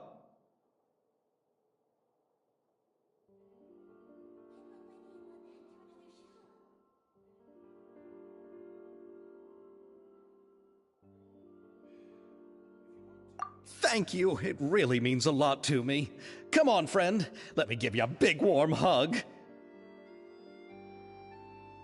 So all that's left for us to find is a director and an assistant. Oh, me! I want to be the director's assistant.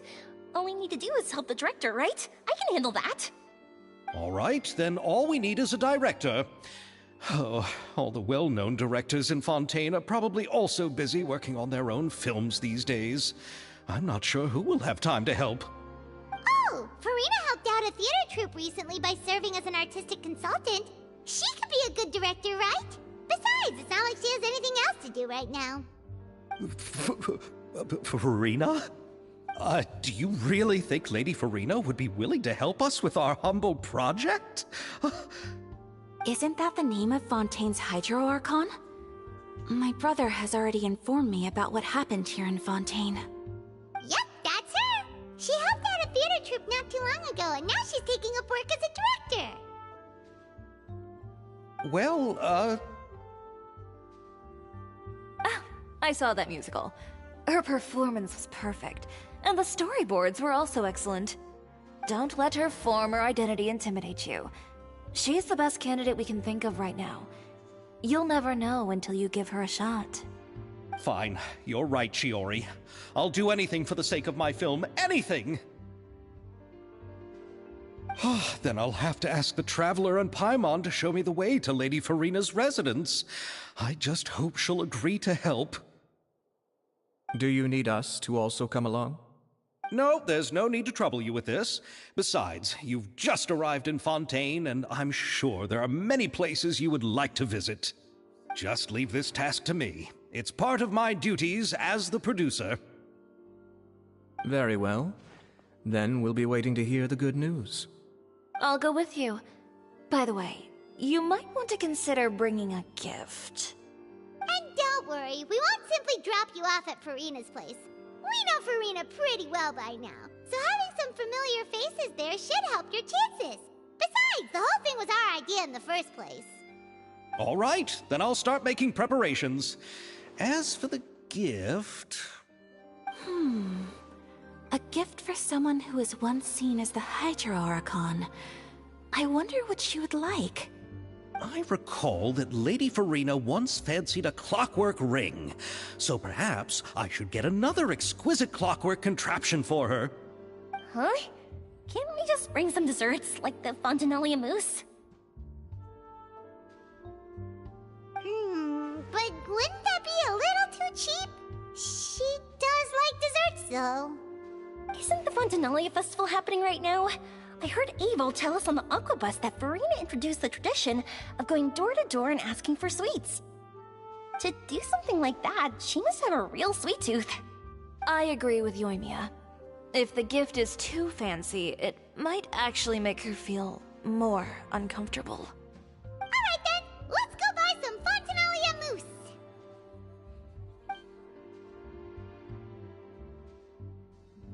But will that really be enough? We'll be asking her to do a lot of work, you know. You're right. We need to further sweeten the deal. Huh? You want something even sweeter than Fontanalia mousse? Yes, we'll need a gift that's sweeter than any dessert in the world. Well, what could that be?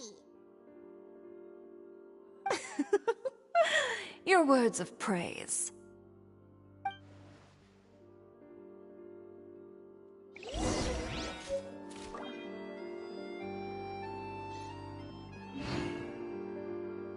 Forget about me.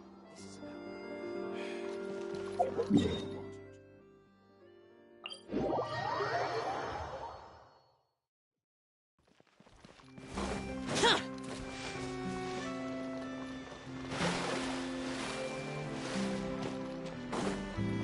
Worthless!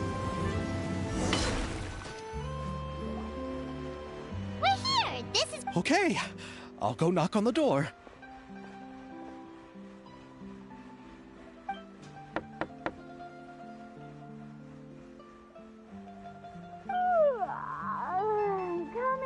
Coming. Ugh, seriously, who's knocking before afternoon tea?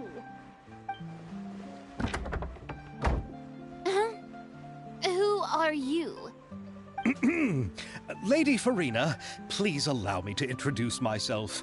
I am Xavier, a film director. Hello.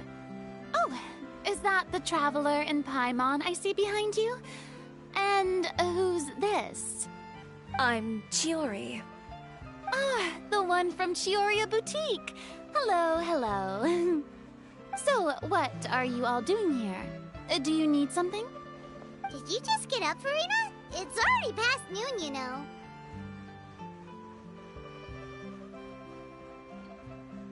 Huh? Oh, Paimon means the weather is so nice in the afternoon and the sun is so warm. Just like how you make us feel. Sleeping in late is a really smart idea. No. I was just up late last night reading some novels. What does sleeping in have to do with the weather? This is a small gift we've prepared for you, Lady Farina. We hope you like it. No need to be so formal. I'm just a regular person like everyone else now. Oh, is this Fontanalia mousse? It's one of my favorites! That's great! So, actually, there's something we need your help with. Given your renowned passion and understanding of drama, I would like to ask that you serve as the director of our film crew. Oh, but didn't you just say that you're a director? Yes, but for this particular project, I'm mainly working as a producer. Besides, I'm sure that your understanding of the performing arts far surpasses my own, Lady Farina. Are the Traveler and Paimon also part of the film crew? Yep, we sure are. Paimon's the clapper loader and he's the camera operator. Camera operator? That can be a pretty technical job. And direct. No, I'm not questioning your abilities. It's just that I've never really seen you use a camera before. Maybe you can come up with a test for the Traveler and see for yourself. If he can satisfy you with his camera skills, then you'd have nothing to worry about and can join the team. You sure are getting better at rolling with the situation, Paimon. All right, how about this? We'll work with what we have. I'll give you some scenarios and see if your work is up to my standard. Very good. It's essential for... Are you ready? I have high... Okay. Grab the camera and I'll give...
Oh, it appears that you have more skill than I thought.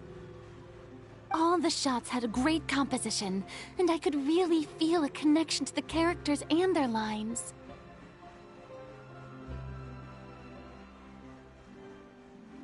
Yeah! Does that mean you agree to be our director, Farina? Did you think I would agree just like that? After our performance of the Little Oceanid, I've begun to make a name for myself again, you know. In fact, I've already had several troops approach me for the Fontanalia Film Festival. Unfortunately, the scripts were all pretty boring and didn't pique my interest. If others were to find out I agreed to work with you so easily, then, well... Hey, but didn't we have a deal? What else do we need to do to convince you, Farina? Well, what about the pay? Huh? You know, how much you're willing to pay me to be the director? The pay is also an important factor for me to consider, you know.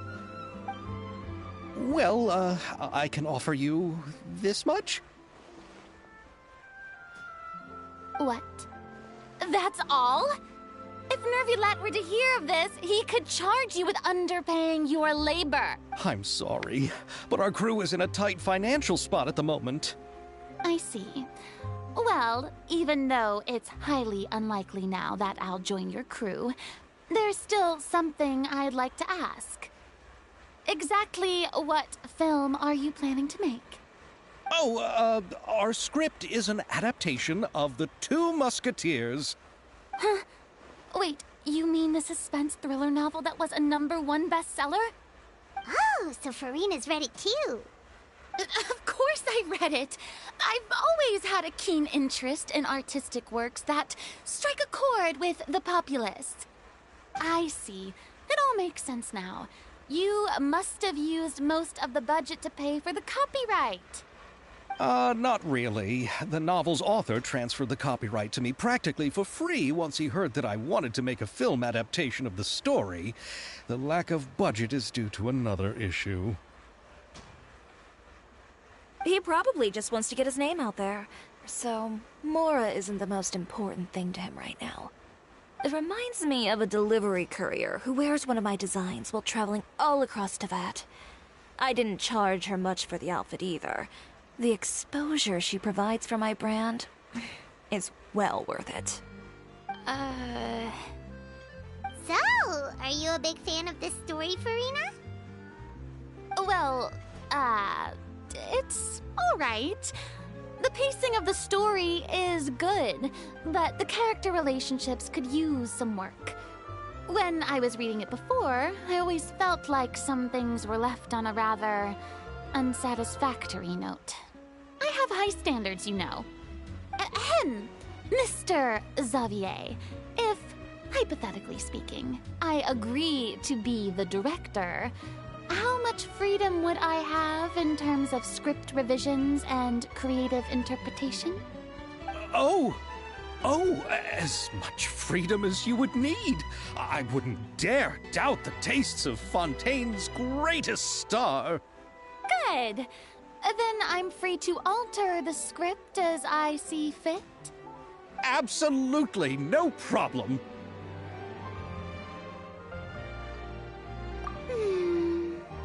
All right. It seems that your crew really can't go on without my care and direction.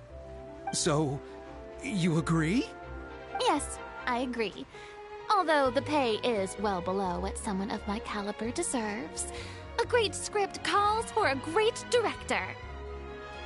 I mustn't let a perfectly good story be ruined due to lack of funds. If you have fine cheese and bread, you wouldn't just let it sit on the counter and get moldy just because— Oh, Hydro Archon above! I'm not dreaming, am I? Somebody pinch me. There's no more Hydro Archon, you know. And it's still a little early to celebrate. There's a lot that goes into shooting a film. Although the trickiest tasks of finalizing the script and casting the actors have already been taken care of, we'll still need to reserve filming locations. Not to say set up lighting and props.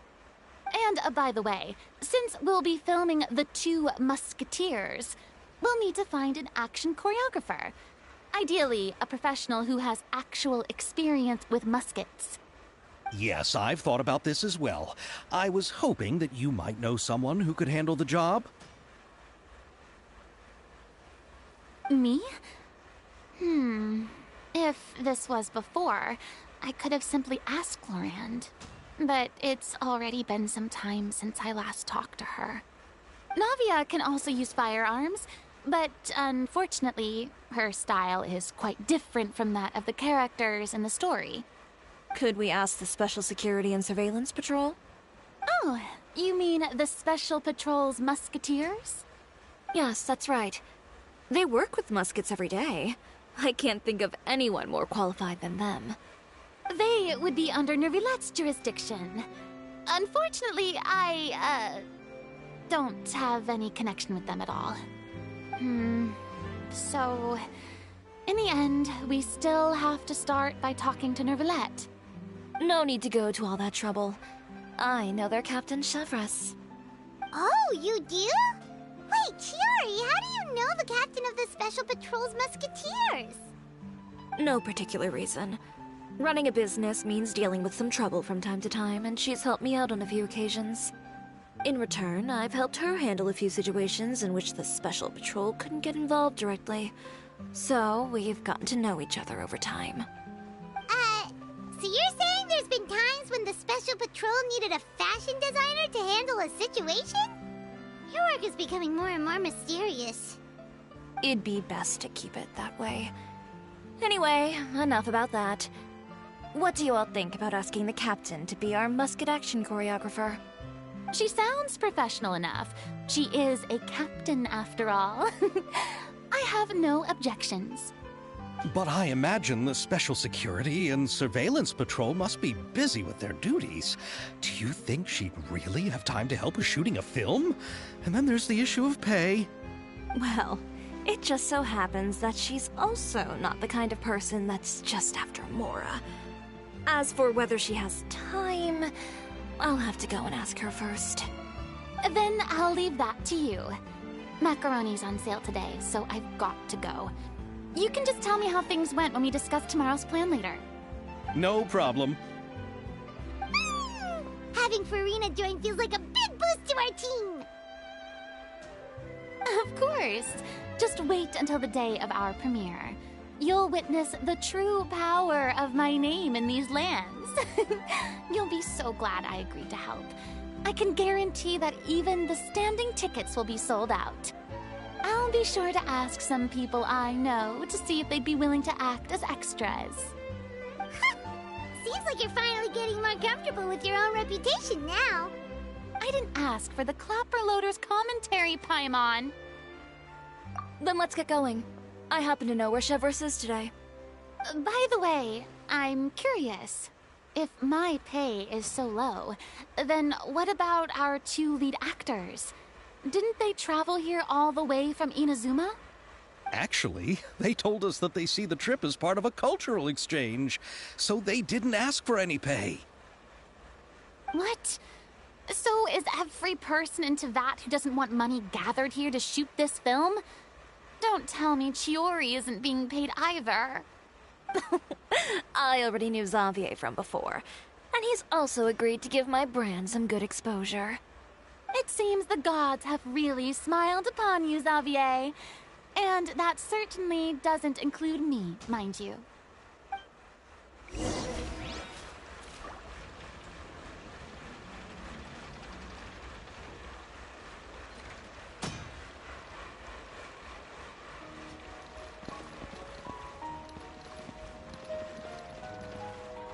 Besides the macaroni, I should also pick up some tomato sauce.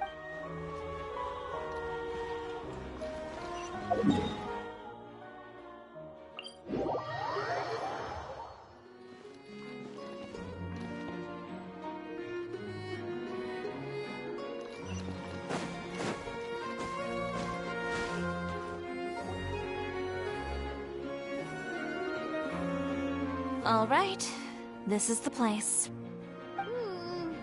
But where's the captain? There's hardly anyone around here. She's over there. The one with an eye patch reading in front of the newsstand. Oh, her! Paimon could tell there was something different about her. She seems kinda intimidating. Please wait here for a moment. I'll go fetch her. She's working now, so you might not want to get in her way. Working? But isn't she just standing there and reading a novel? Just trust me. Oh, alright, let's see what happens then. Chiori sure is a mysterious person. She claims just to be a fashion designer, but she knows all these powerful people. The court of Fontaine isn't particularly tolerant of visitors from overseas, so it isn't easy for a foreigner to promote their brand here. Even more so in the competitive world of fashion. Even a local like me just trying to make a film has to face all kinds of challenges. So I can only imagine what Chiori has been through to get where she is today. I'm sure that having more connections has definitely worked in her favor. Reading on the job? Detective novel. One main character? No. Multiple. Branching storylines. I see. How's the plot coming along? One of the main characters is about to make a choice that will affect the rest of his life. I'd wager he's going to make the wrong choice. Any way to speed things up? There's something I need your help with. You know that doesn't depend on me. It all comes down to what the character chooses. Which is exactly why I'm here to help.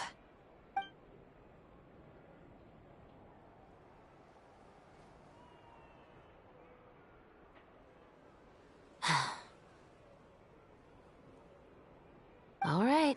It appears he made the wrong— Halt! Huh? What's... Hand over whatever you're holding. Oh, it's just a book. I didn't buy anything else. Then I'm sure you wouldn't mind letting me have a look. Excuse me, officer. I don't mind you standing around here, not purchasing anything, but I'd prefer if you didn't disturb my customers. It's bad for business, you know? Don't give me that act. You won't be able to get off so easily either. I am Chevraz, captain of Fontaine's Special Security and Surveillance Patrol. I will say this one last time. Hand over whatever you're holding at once. And before you do anything unwise, let me remind you that I'll have you on the ground before you can even think about making a run for it. All right. I'll give it to you. But please let me say something first. If there's any contraband in that book, then the shopkeeper here is the one who slipped it in. I don't have anything to do with this. Why, you trying to leave me on the hook, huh? You were the one who said you wanted it. Save it for the interrogation room. Take them away, Letelier.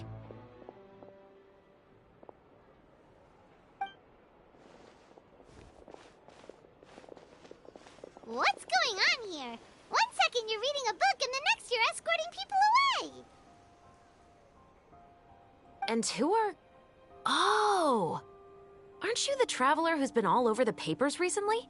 Chiori, I'm assuming what you wanted to ask me about has to do with them, right?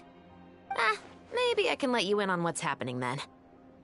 Now that Vacher has been brought to justice, no new shipments of synth will be made and distributed to sellers.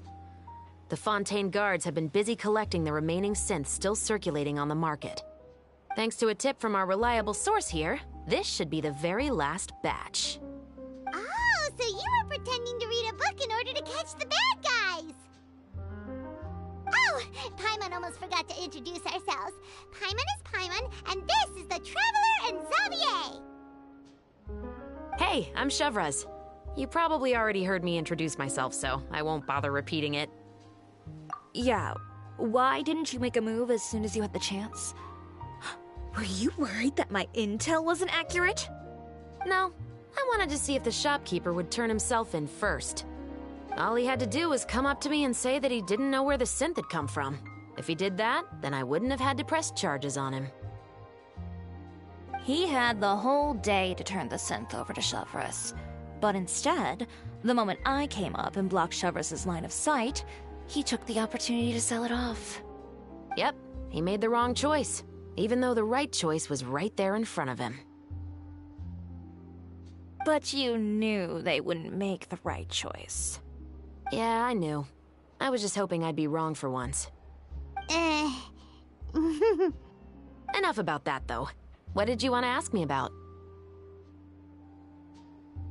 Oh, you see, it's like this.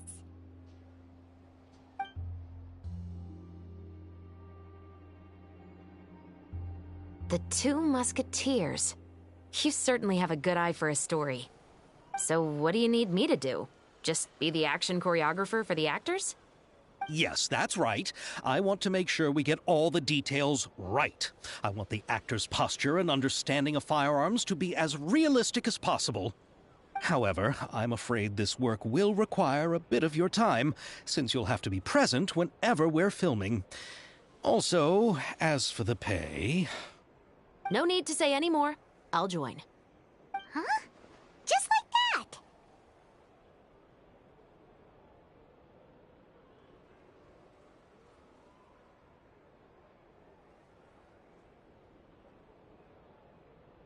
Really?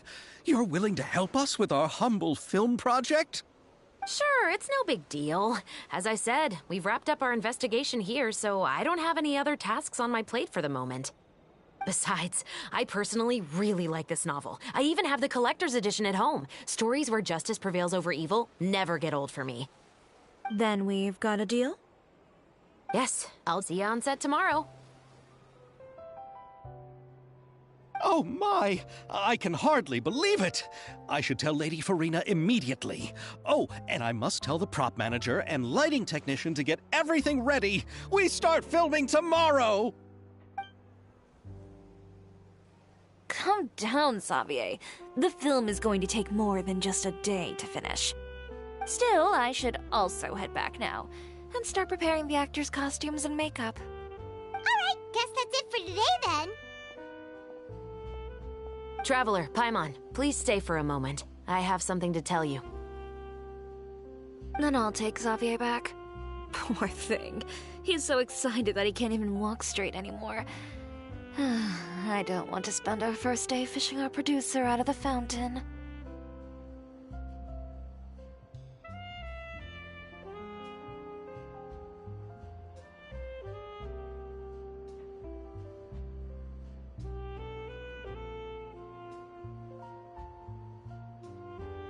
Yep, see you tomorrow.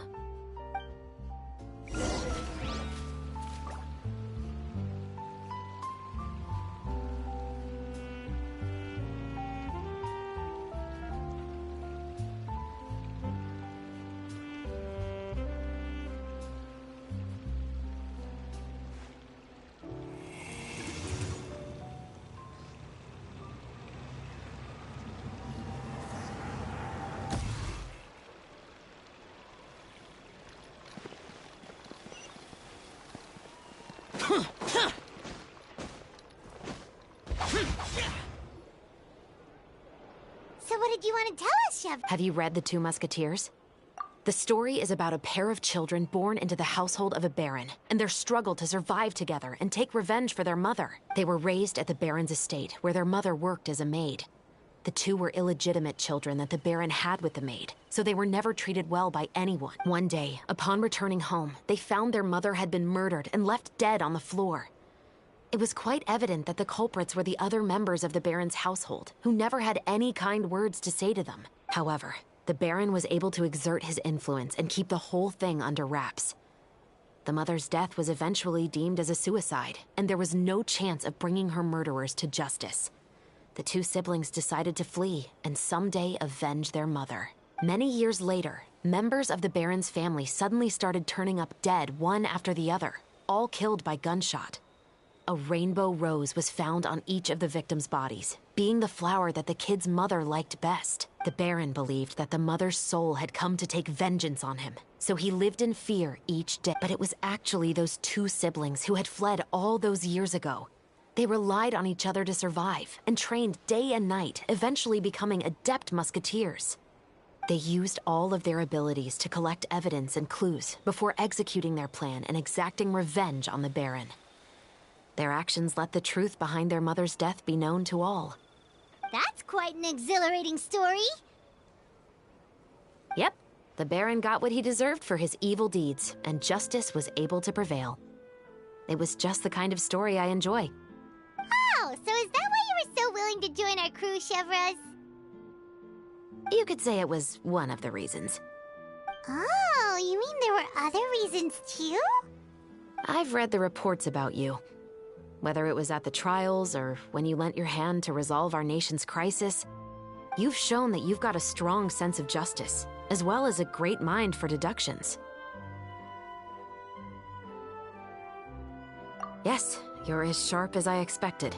It seems you've experienced many similar... There's been a recent murder case involving muskets. The perpetrator's methods appear to be very similar to what is described in the novel. Huh? Really? But Paimon didn't see anything. The Marechaussee Phantom hasn't yet released any information to the public because the investigation is currently at a standstill. The murderer is extremely cautious. A murder involving firearms? But not that many people use those in Fontaine, right? Impossible.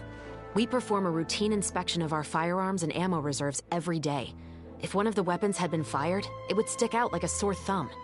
Besides, I trust the members of my platoon. However... Well, that's all I can disclose about the case today. Huh? I hope you all can go back and get some shut-eye. You can decide tomorrow whether or not you'd like to join the investigation with me. I'm aware this might not be the ideal time to add more to your plate, but The more capable people we have, the better the carrying out investigations isn't... I don't want people to see muskets in a negative way. And also, I'm concerned about the similarity between the crimes and... You mean they might be connected somehow? I suspect so. Just to make myself if you two have any interest in the case after we finish filming tomorrow and are willing to assist me, then I would be most grateful. What do you think, Traveler? Yeah, you're right. You'd better head back and get some rest. It's good to keep a calm mind. Otherwise, when the moment comes...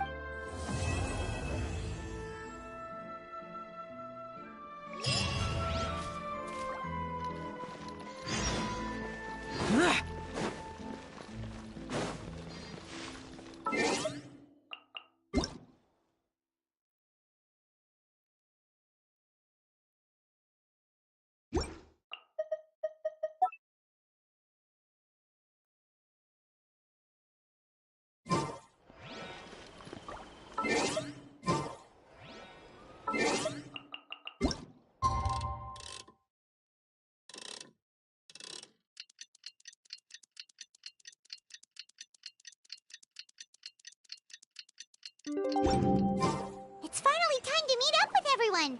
Paimon even dreamt of making the film last night. If Paimon remembers right, we're meeting at Hotel de Boer. Let's get going.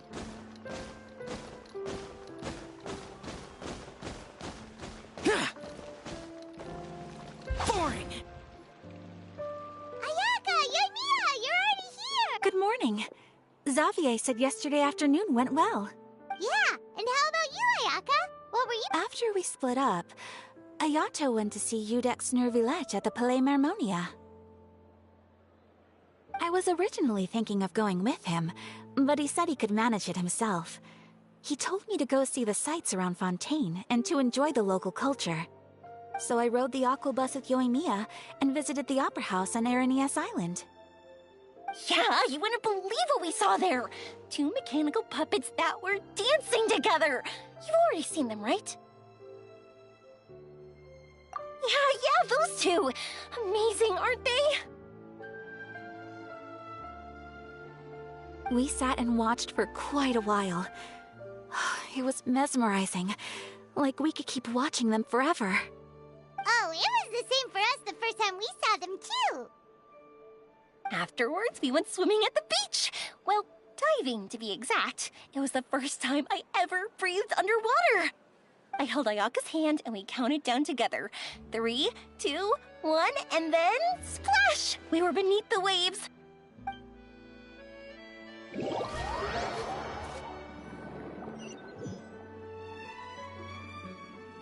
At first, I didn't dare to open my mouth. But once I couldn't hold my breath any longer, I decided to take a big breath in. Before I knew it, I was breathing like no— I knew that the Traveler could do it, so I had no doubt we could do it too. That helped me. The underwater world in Fontaine truly is beautiful. I love seeing the Yeah, and there were so many, like those fish. Oh, you mean Hunter's Rays and Blubber Beasts.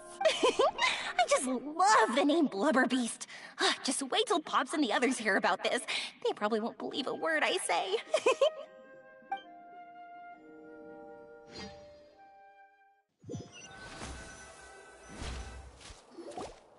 Yoimiya was down there for quite a while. It was dark before we finally rode the aqua bus back to the city. I figured she'd want to sleep in today. Yeah, even I was worried that I wouldn't be able to get up. I still felt like I was drifting in the waves when I went to sleep last night. But as soon as I woke up today, I remembered that we'd all be shooting a film together, and I was ready to go. Speaking of the film, where's everybody else? My brother and Xavier were speaking to the restaurant owner about using the place as a filming location. They should be here soon. As for the others, We're here. Please excuse my tardiness. I just finished the Special Patrol's 6-mile morning jog. Wait, 6 miles? I'm so tired. I heard you all chatting, so I decided to come down. I sure could use some of that endless energy everyone else has. Good morning, everyone. Morning. Can someone fetch me a cup of coffee? More milk, hold the sugar. Sure, I'd be happy to do that for you. No, you can't go anywhere. Please, have a seat over here so I can get started on your makeup. The last thing I want is coffee stains on my costumes. I can get the coffee. It's the perfect job for an assistant.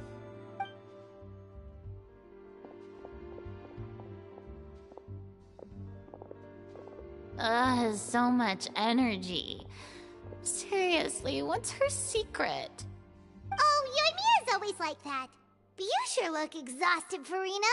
It's because you're not used to waking up so early, huh? Of course not. I spent the whole night reading the novel from cover to cover, marking sections that either need to be omitted or adapted. Wow, Paimon didn't expect you to be so thorough. Well, I was the biggest star in all of Fontaine after all. It takes more than just a pretty face to earn a reputation like that. I know how to get serious when the situation calls for it.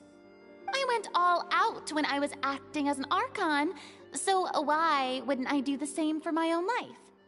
Here's your coffee, Director Farina.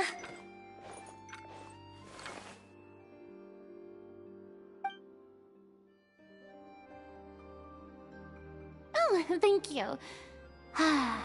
The sound of being called director and the aroma of coffee feels almost as refreshing as hearing the birds chirping in the morning.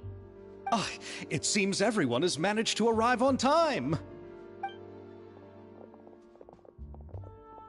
We've reached an agreement with the restaurant owner. We are free to use the second floor to shoot our film. Really? That's great! He is really looking forward to our film, and hopes that providing his restaurant as a filming location will attract more customers. Well then, Mr. Xavier, I'll leave the rest to you. Okay, thanks. First, I'd like to introduce our new members. This is our prop manager, Veronique. She'll be in charge of all the film's props and items. And this is Bonneau, our lighting technician. He'll be in charge of lighting and illumination to set up each scene's atmosphere. Wow, sure feels like we have some real professionals joining the crew now. First of all, please allow me to first express my sincerest gratitude to everyone in the crew. When my investor informed me yesterday that he wouldn't be able to provide the funds, I really thought that this was the nail in the coffin for this film.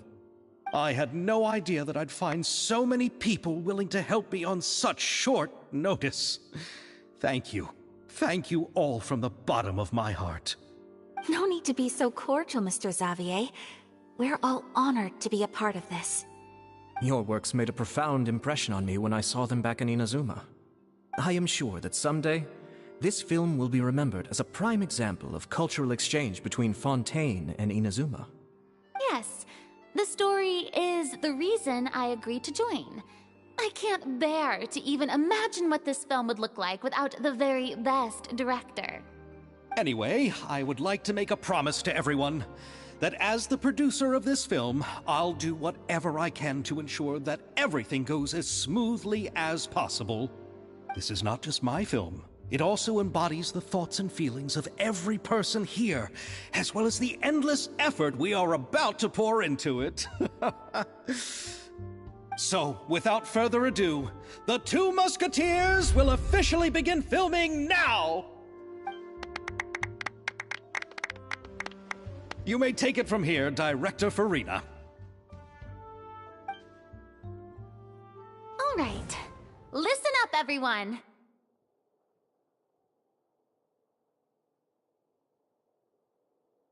The first scene takes place when the two young musketeers are living at the Baron's home, still unaware of all that is about to happen to them. We'll need props and lighting to set the scene. Our lead actors can go get their makeup done, and extras, please take this time to go over your positions. Whoa, seems Farina's really kicking things into gear as the director. Is everyone clear?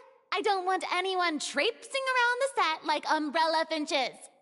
All right, cameras will start rolling as soon as the set is ready. Let's make a film that'll make some serious waves in Fontaine. Not the kind of waves that drown people. I mean, the good kind of waves. Seems like she's still a bit traumatized by that. Anyway, let's go see if there's anything we can do to help.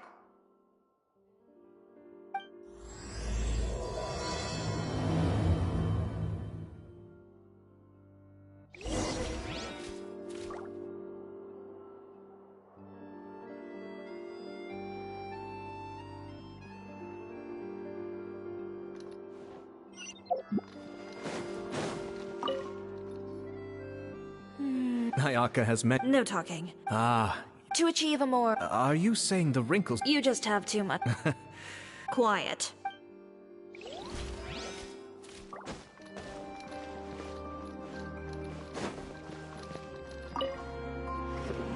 How about here? You got it. Hey, Yoimiya, do you need a hand? No, I heard that the... Really? Well, sure. I just think that after all your journeys together... Oh, I see. Yoimiya, we need lights over there, too. Oh, on it! I've got to get back to work. Chat with you later. Oh, it's exciting to see so many people... Seems like Yoimiya's really getting into it. But she was right.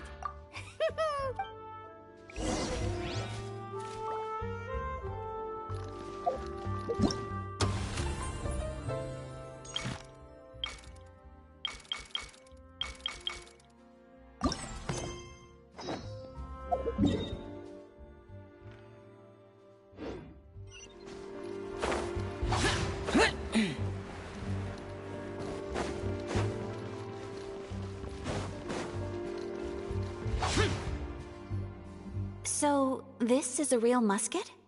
No, it's just a prop weapon. Not bad. Have you seen a real musket before? Only in books and newspapers. I made this one based on the relative shape and proportions I saw in reference images. When we're filming, some special gunpowder will be applied around the muzzle, which will help create the flash and smoke effects of a real gun being fired. Which means it'll be up to the actors to portray the recoil. That's right. The sound effects for gunshots will also be added in post-production. Thank you, Veronique. I think I know where to start now. However, the musket's gears and firing pin could still use some work. Adding some wear on the metallic components will make them appear more realistic. Also, be sure to rub the muskets with some oil each time before we start shooting. That'll give the impression that the firearms have been well maintained. Good point. You seem to know a lot, Miss Chevres. I assume you use these types of firearms on a regular basis? Yes, I perform routine maintenance on my weapons every day. Just like we as people need to eat and sleep, muskets need to be cleaned and maintained. I also perform similar care for my sword every day, and familiarize myself with its shape and weight, to the point where it feels like a natural extension of my body. Yes, this way, our weapons will never betray us in the heat of battle. Yes, well said. It seems we have the same philosophy on this topic. Oh, sounds like they found a common interest to talk about. Though these props differ from the muskets I use, I can still give you some pointers. Good. I look forward to your instruction. First and foremost, never point the weapon at anyone, regardless of whether it's a real or prop weapon, or whether you're holding it or it's on the table. This holds for any time when you're not actively engaging an enemy. Okay, understood. When aiming the musket, extend your arm so that it's level with your shoulder, and use your eye to look down the weapon's sights. Like this? Not bad. Now, try saying your lines. This is the end of the road for you. Good. Now turn your body a little. That way, you'll give your enemy less of a target to work with. And relax your shoulders. Here, allow me to demonstrate. This is the end of the road for you. Huh. Excuse me, Miss Chiori. Director Farina, there's something I wish to discuss with you. Oh? What is it? Like this? Yes, much better. What do you think? I do see your point. But are you sure you wish to do this? I believe it would be most fitting. Well, if you insist. All right, I understand. Miss Ayaka, Miss Chevres, could the two of you please come over here? Huh? What's going on? Are we gonna start filming now? Let's go see. What is it? I have a question for you, Miss Chevres. Would you be willing to play the role of a musketeer? What? To clarify, I would like to turn over my role to Miss Chevres. But brother... Don't worry, Ayaka. I actually view this as a good thing. I was becoming troubled trying to set aside some time to speak to the staff at the Palais Mermonia. I would like to have some conversations about the cultural exchange between our two countries, and I've heard that the bureaucratic process here can get rather complicated. Now, I will be able to focus on my work. Besides, you also know that I'm not really one for public performances. Are you really sure? From a director's point of view, I also felt like the relationship between the two musketeers in the original story could be improved. The older brother in the story plays the lead role with his overbearing character, but this causes his character to overshadow that of his sister, and the theme of the two supporting and relying on each other isn't conveyed very well. But if we were to change the siblings to two sisters of a similar age, then that aspect of the story might come through more clearly. Also, I've seen you instructing Ayaka. That cold and dignified personality is exactly what we need for the older musketeer. Of course, even with all these insights, the decision should still be made by Miss Chevres. Chevres mentioned that she really likes the story, right? Paimon bets that she'll take the role.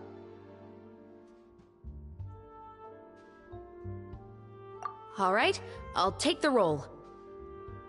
Good. It's decided then. I'll get started on making edits to the script. We'll also need to make some immediate adjustments to the lighting, props, and costumes. I have a feeling that our adaptation will be even better than the original story. You're doing a great favor for me, Miss Chevres. You have my gratitude. Don't mention it. I like this character, so if anything, I should be the one thanking you. Well, since my brother is the one who brought up the idea, I suppose there's no need to worry. Let's go, Miss Chevres. I look forward to working with you. Please, just call me Chevres.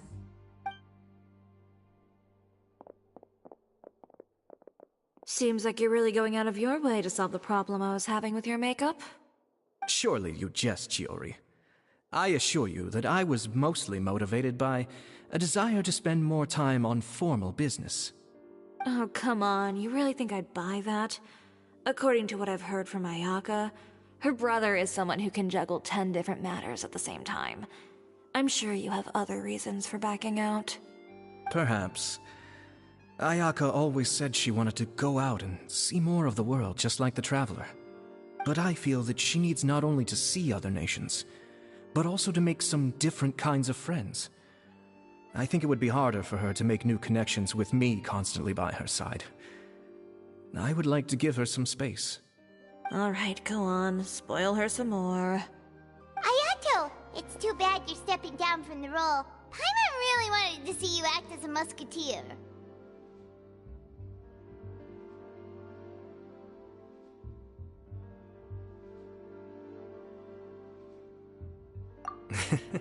No need to poke fun at me.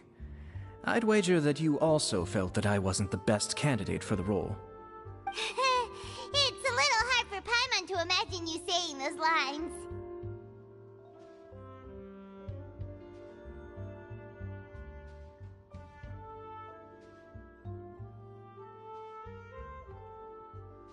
Yes, I've made an appointment to meet some people from the Palais Mermonia. Now, I will have some more time to prepare. Traveler, get the camera ready. Paimon, get the clapperboard. Actors, to your positions. We're about to start shooting the first scene. Go on now. And please take good care of Ayaka. Yep, don't worry.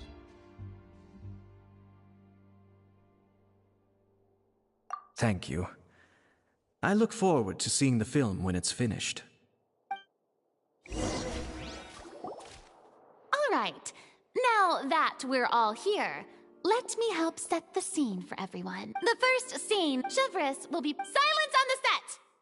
Lights. Let's go! Tulip, Mother's been out for quite a while now. Perhaps she went to pick some flowers on the way home. You know how she loves flowers. Iris, Tulip, I'm home.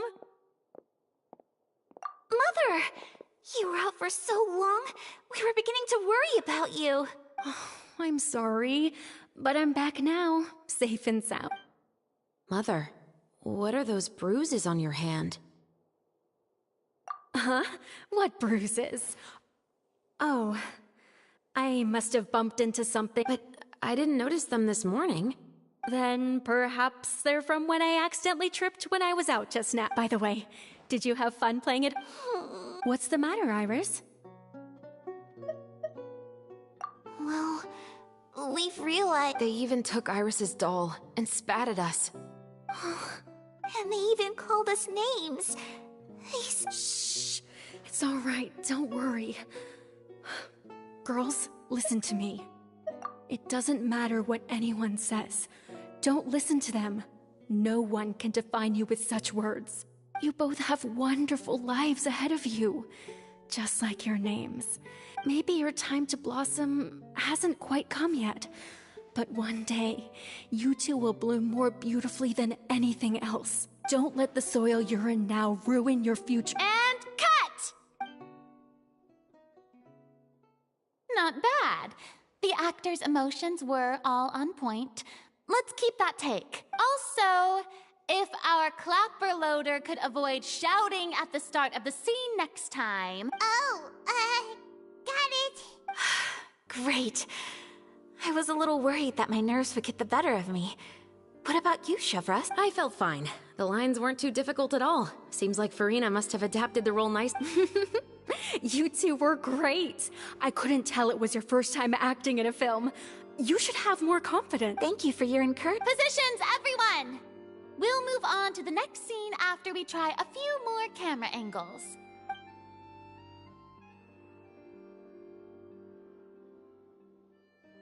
This scene is when our two characters return home, only to discover their mother has been murdered. Ready? Lights! Camera! Action! Mother, we're back!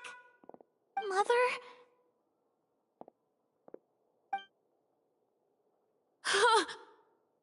What's wrong? Iris, stay away! Huh? Why? What's... Mother... Mother... She's... There's poison in this cup. Huh? I could have sworn I've seen this kind of... Those aristocrats. They didn't even try to cover up their actions.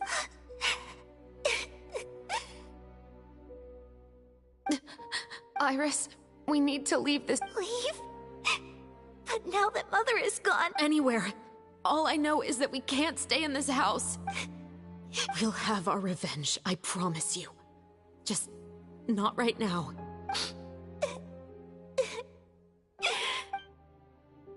Come on, let's go. No, wait, we can't just leave Mother here like this. At least let me leave this rose with her. That's why we went out in the first place. All right, goodbye, Mother. We'll avenge you. And cut! Beautiful! Great Oh my, you're so amazing, Ayaka! And were those real tears I saw? I was surprised too. Thank you for the kind compliments. Actually, as soon as Director Farina said action, I told myself not to think about anything. It's quite similar to practicing the art of the sword. You clear your mind and focus only on... Ayaka's performance was amazing. Have I discovered an acting prodigy? Pipe down, everyone! We need to move on to...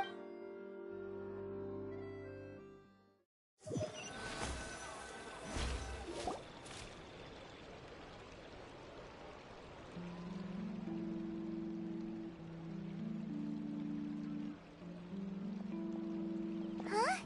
Are we done already? But Paimon wants to keep playing with the clapperboard. How do you feel, Traveler? Is your arm sore from holding the camera all day? Good work, you two. You too, Shivers. You were quite the actress today. I've read this novel many times before. I have a good grasp. Anyway, do you remember my request from... Oh, right! You have a case where the murders seem... In the story, the main characters grow up to become two musketeers, always using their guns to carry out their revenge. And on each of the victims, they place a rainbow rose as a signal that they've returned. Yes, that's correct. We found rainbow roses just like in the novel. Seems like you're Oh, that does sound... Especially after seeing the script today. Oh, now, what do you think, Traveler? You're smart. Paimon wants... Good. On behalf of Fontaine's Special Security and Surveillance Patrol, thank you for your dedication to justice. There's no time to lose. We should start investigating right away. Huh? Right now? But we just got... The most valuable intel always comes after nightfall. They are like small, remote islands in the middle of the sea. If you don't stay vigilant, you will pass right by them in the fog. That's how one of my favorite books always puts it, at least. So, where are we going right now? Let's start by checking...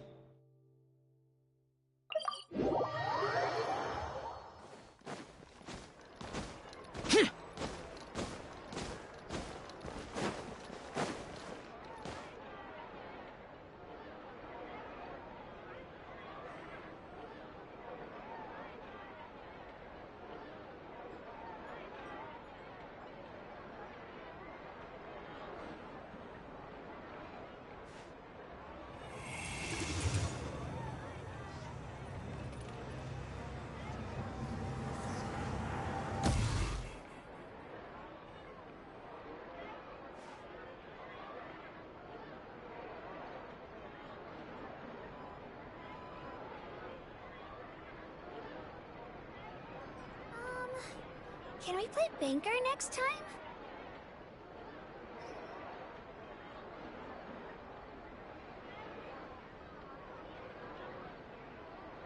The damned will sooner die again than lay a hand on me.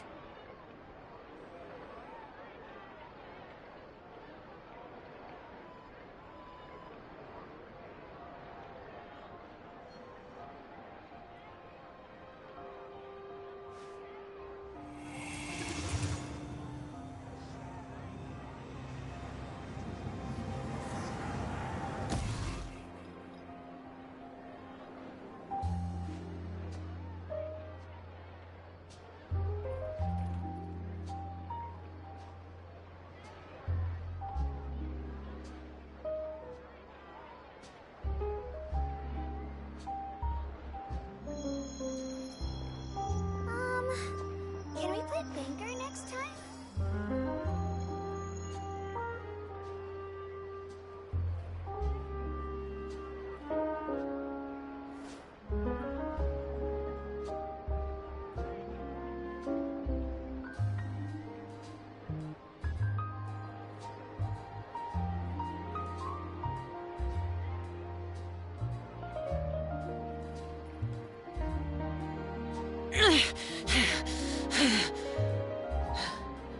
Those memories, so dark.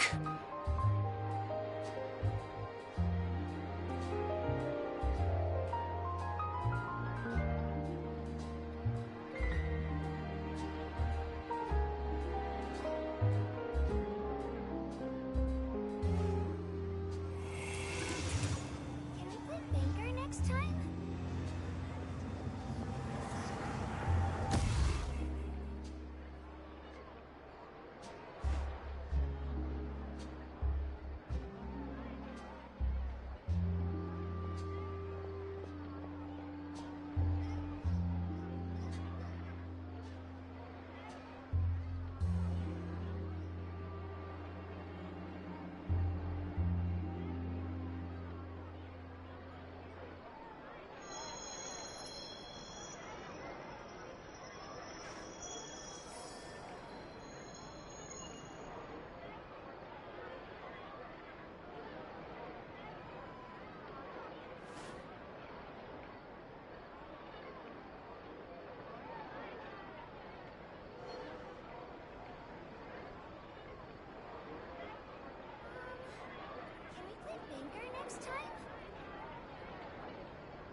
Welcome to Le Show's Clockwork Workshop. How can I help you? Hello. I'd like to know if anyone has purchased some special components lately. Special components? Sorry, could you be more specific? I mean the kind of components that aren't typically used for clockwork toys, but for firearms. Huh? For firearms? No, we don't sell those sort of things here. Don't misunderstand. I'm not here to cause any trouble. We are merely investigating a case, and we're hoping that you could cooperate. Well, to be completely honest, I'm not even sure what kind of components that would entail. Has anyone ever purchased components here as an individual rather than on behalf of an organization? We have a lot of customers who buy toys, but those who buy components are all regular customers who buy in bulk on behalf of their organization. Is that so? I understand. Thank you for your cooperation. You're welcome. It's the least I can do.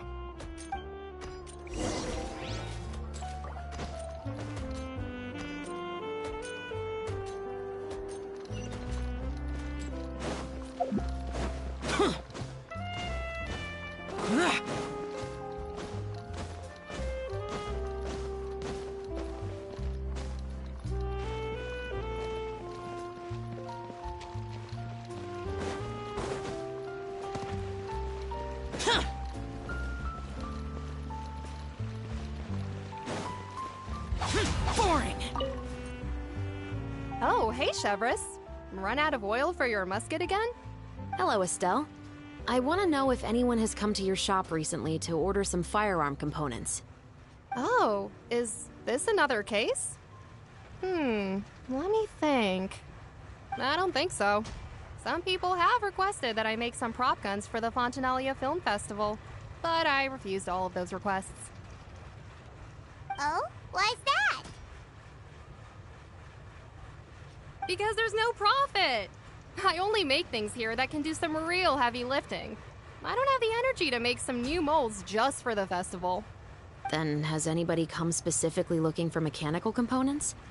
Well, I usually sell off my scrap to the Fleuve Cendre. I don't typically give them to one specific person. I understand. Thanks for your cooperation. Don't mention it. Always happy to have the Musketeers' patronage. Seems like we haven't found any leads to go off yet. Yeah, unfortunately. All right, let's head to Fleuve Cendre next. Huh? Are you sure? People might not be so thrilled to see the captain of the special patrol there. You think so, huh? Then I guess you don't know. Huh? Know what? That I grew up in Fleuve Cendre.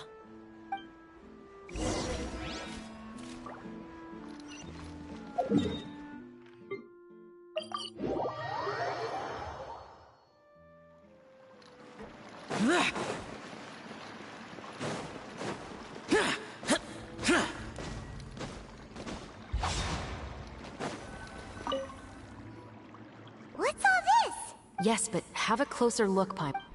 Even though somebody has purposefully tried to clean them up. These are obviously marks from musket bullets. In other words, someone was here trying to improve their shot.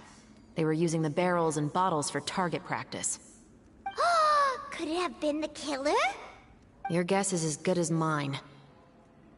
Although many people at Fleuve Cendre own guns, few hide the fact from others. And even fewer would go to such lengths to hide markings from practice shots. Anyway, let's go. There might be more to this.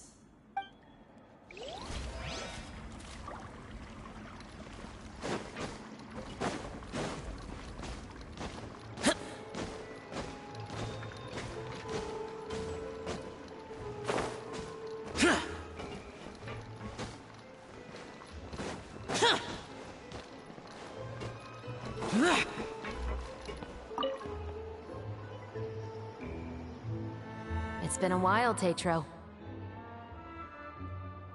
Please, just get on with your request. I want to know if you've heard anybody talking about muskets lately. Information isn't free, you know. I've heard that bandits have been extremely active in the countryside recently, and they've been affecting the delivery of goods to Poisson. I can allocate some more manpower to help out with that problem. What do you say? You're still as helpful as ever. One of our men got drunk at dinner about a month ago and lost his gun. 3 days later, it turned up in the corner here. What's weird about that? He just forgot where he put it, right? This is Fleuve Cendre, my friend. Anything of value left in the tavern won't ever make it to the next day. But that gun turned out to be an exception. It didn't get any new wear and tear on it, and didn't even appear to have been fired. We were quite mystified as to what could have happened.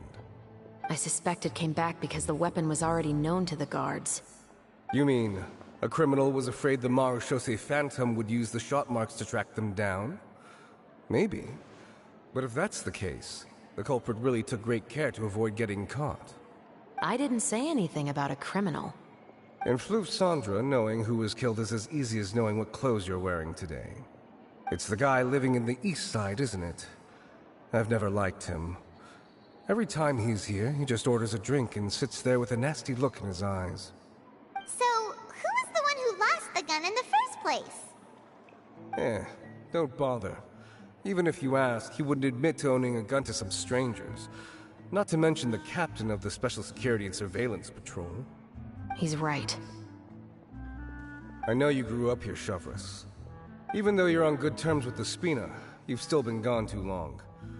Not many people know you here now, and a lot of people don't like the Special Patrol. I know. So take my advice and don't show your face too much around here. It's for your own safety.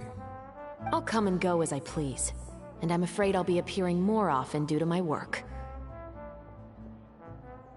All right. Don't say I didn't warn you.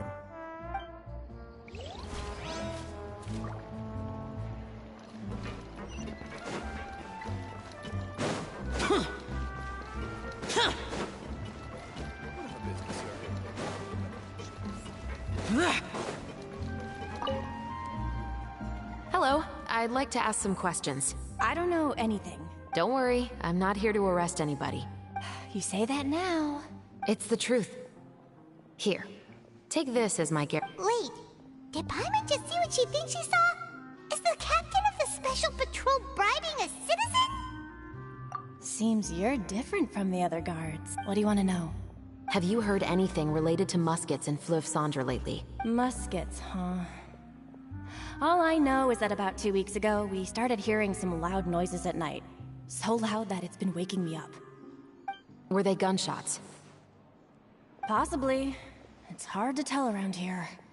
Someone's house collapsing, a pipe exploding somewhere, it's all the same. But the noises I'm talking about definitely happened after I fell asleep. Do you know where the noises were coming from? I don't remember clearly.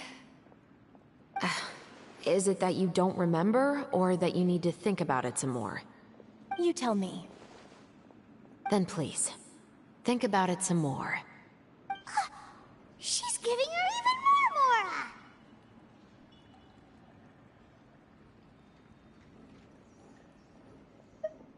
The noises came from the end of the Southern Waterway. I came out and had a look for myself and I wasn't sleeping well, but I didn't dare get too close. That's all I know. All right, I'll take your word for it. Thanks for the pâte de fruits.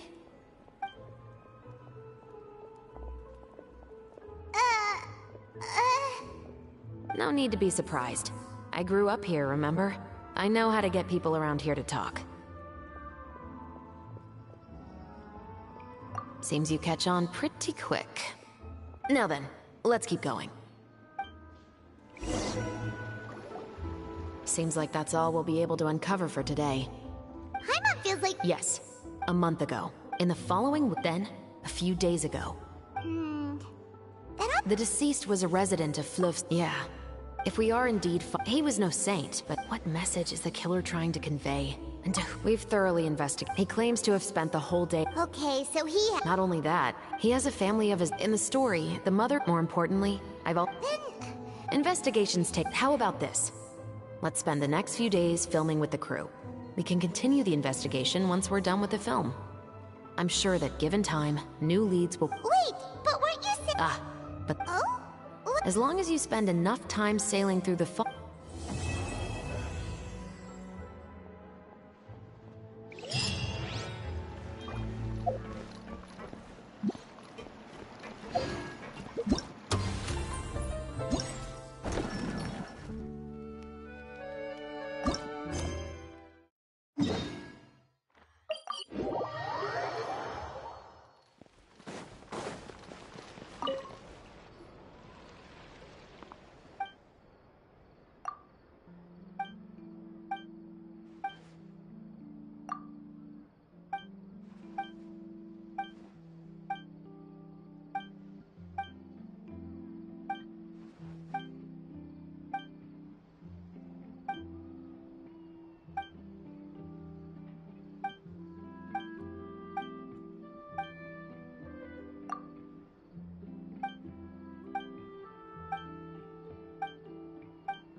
More speed.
Reduced to just standing around.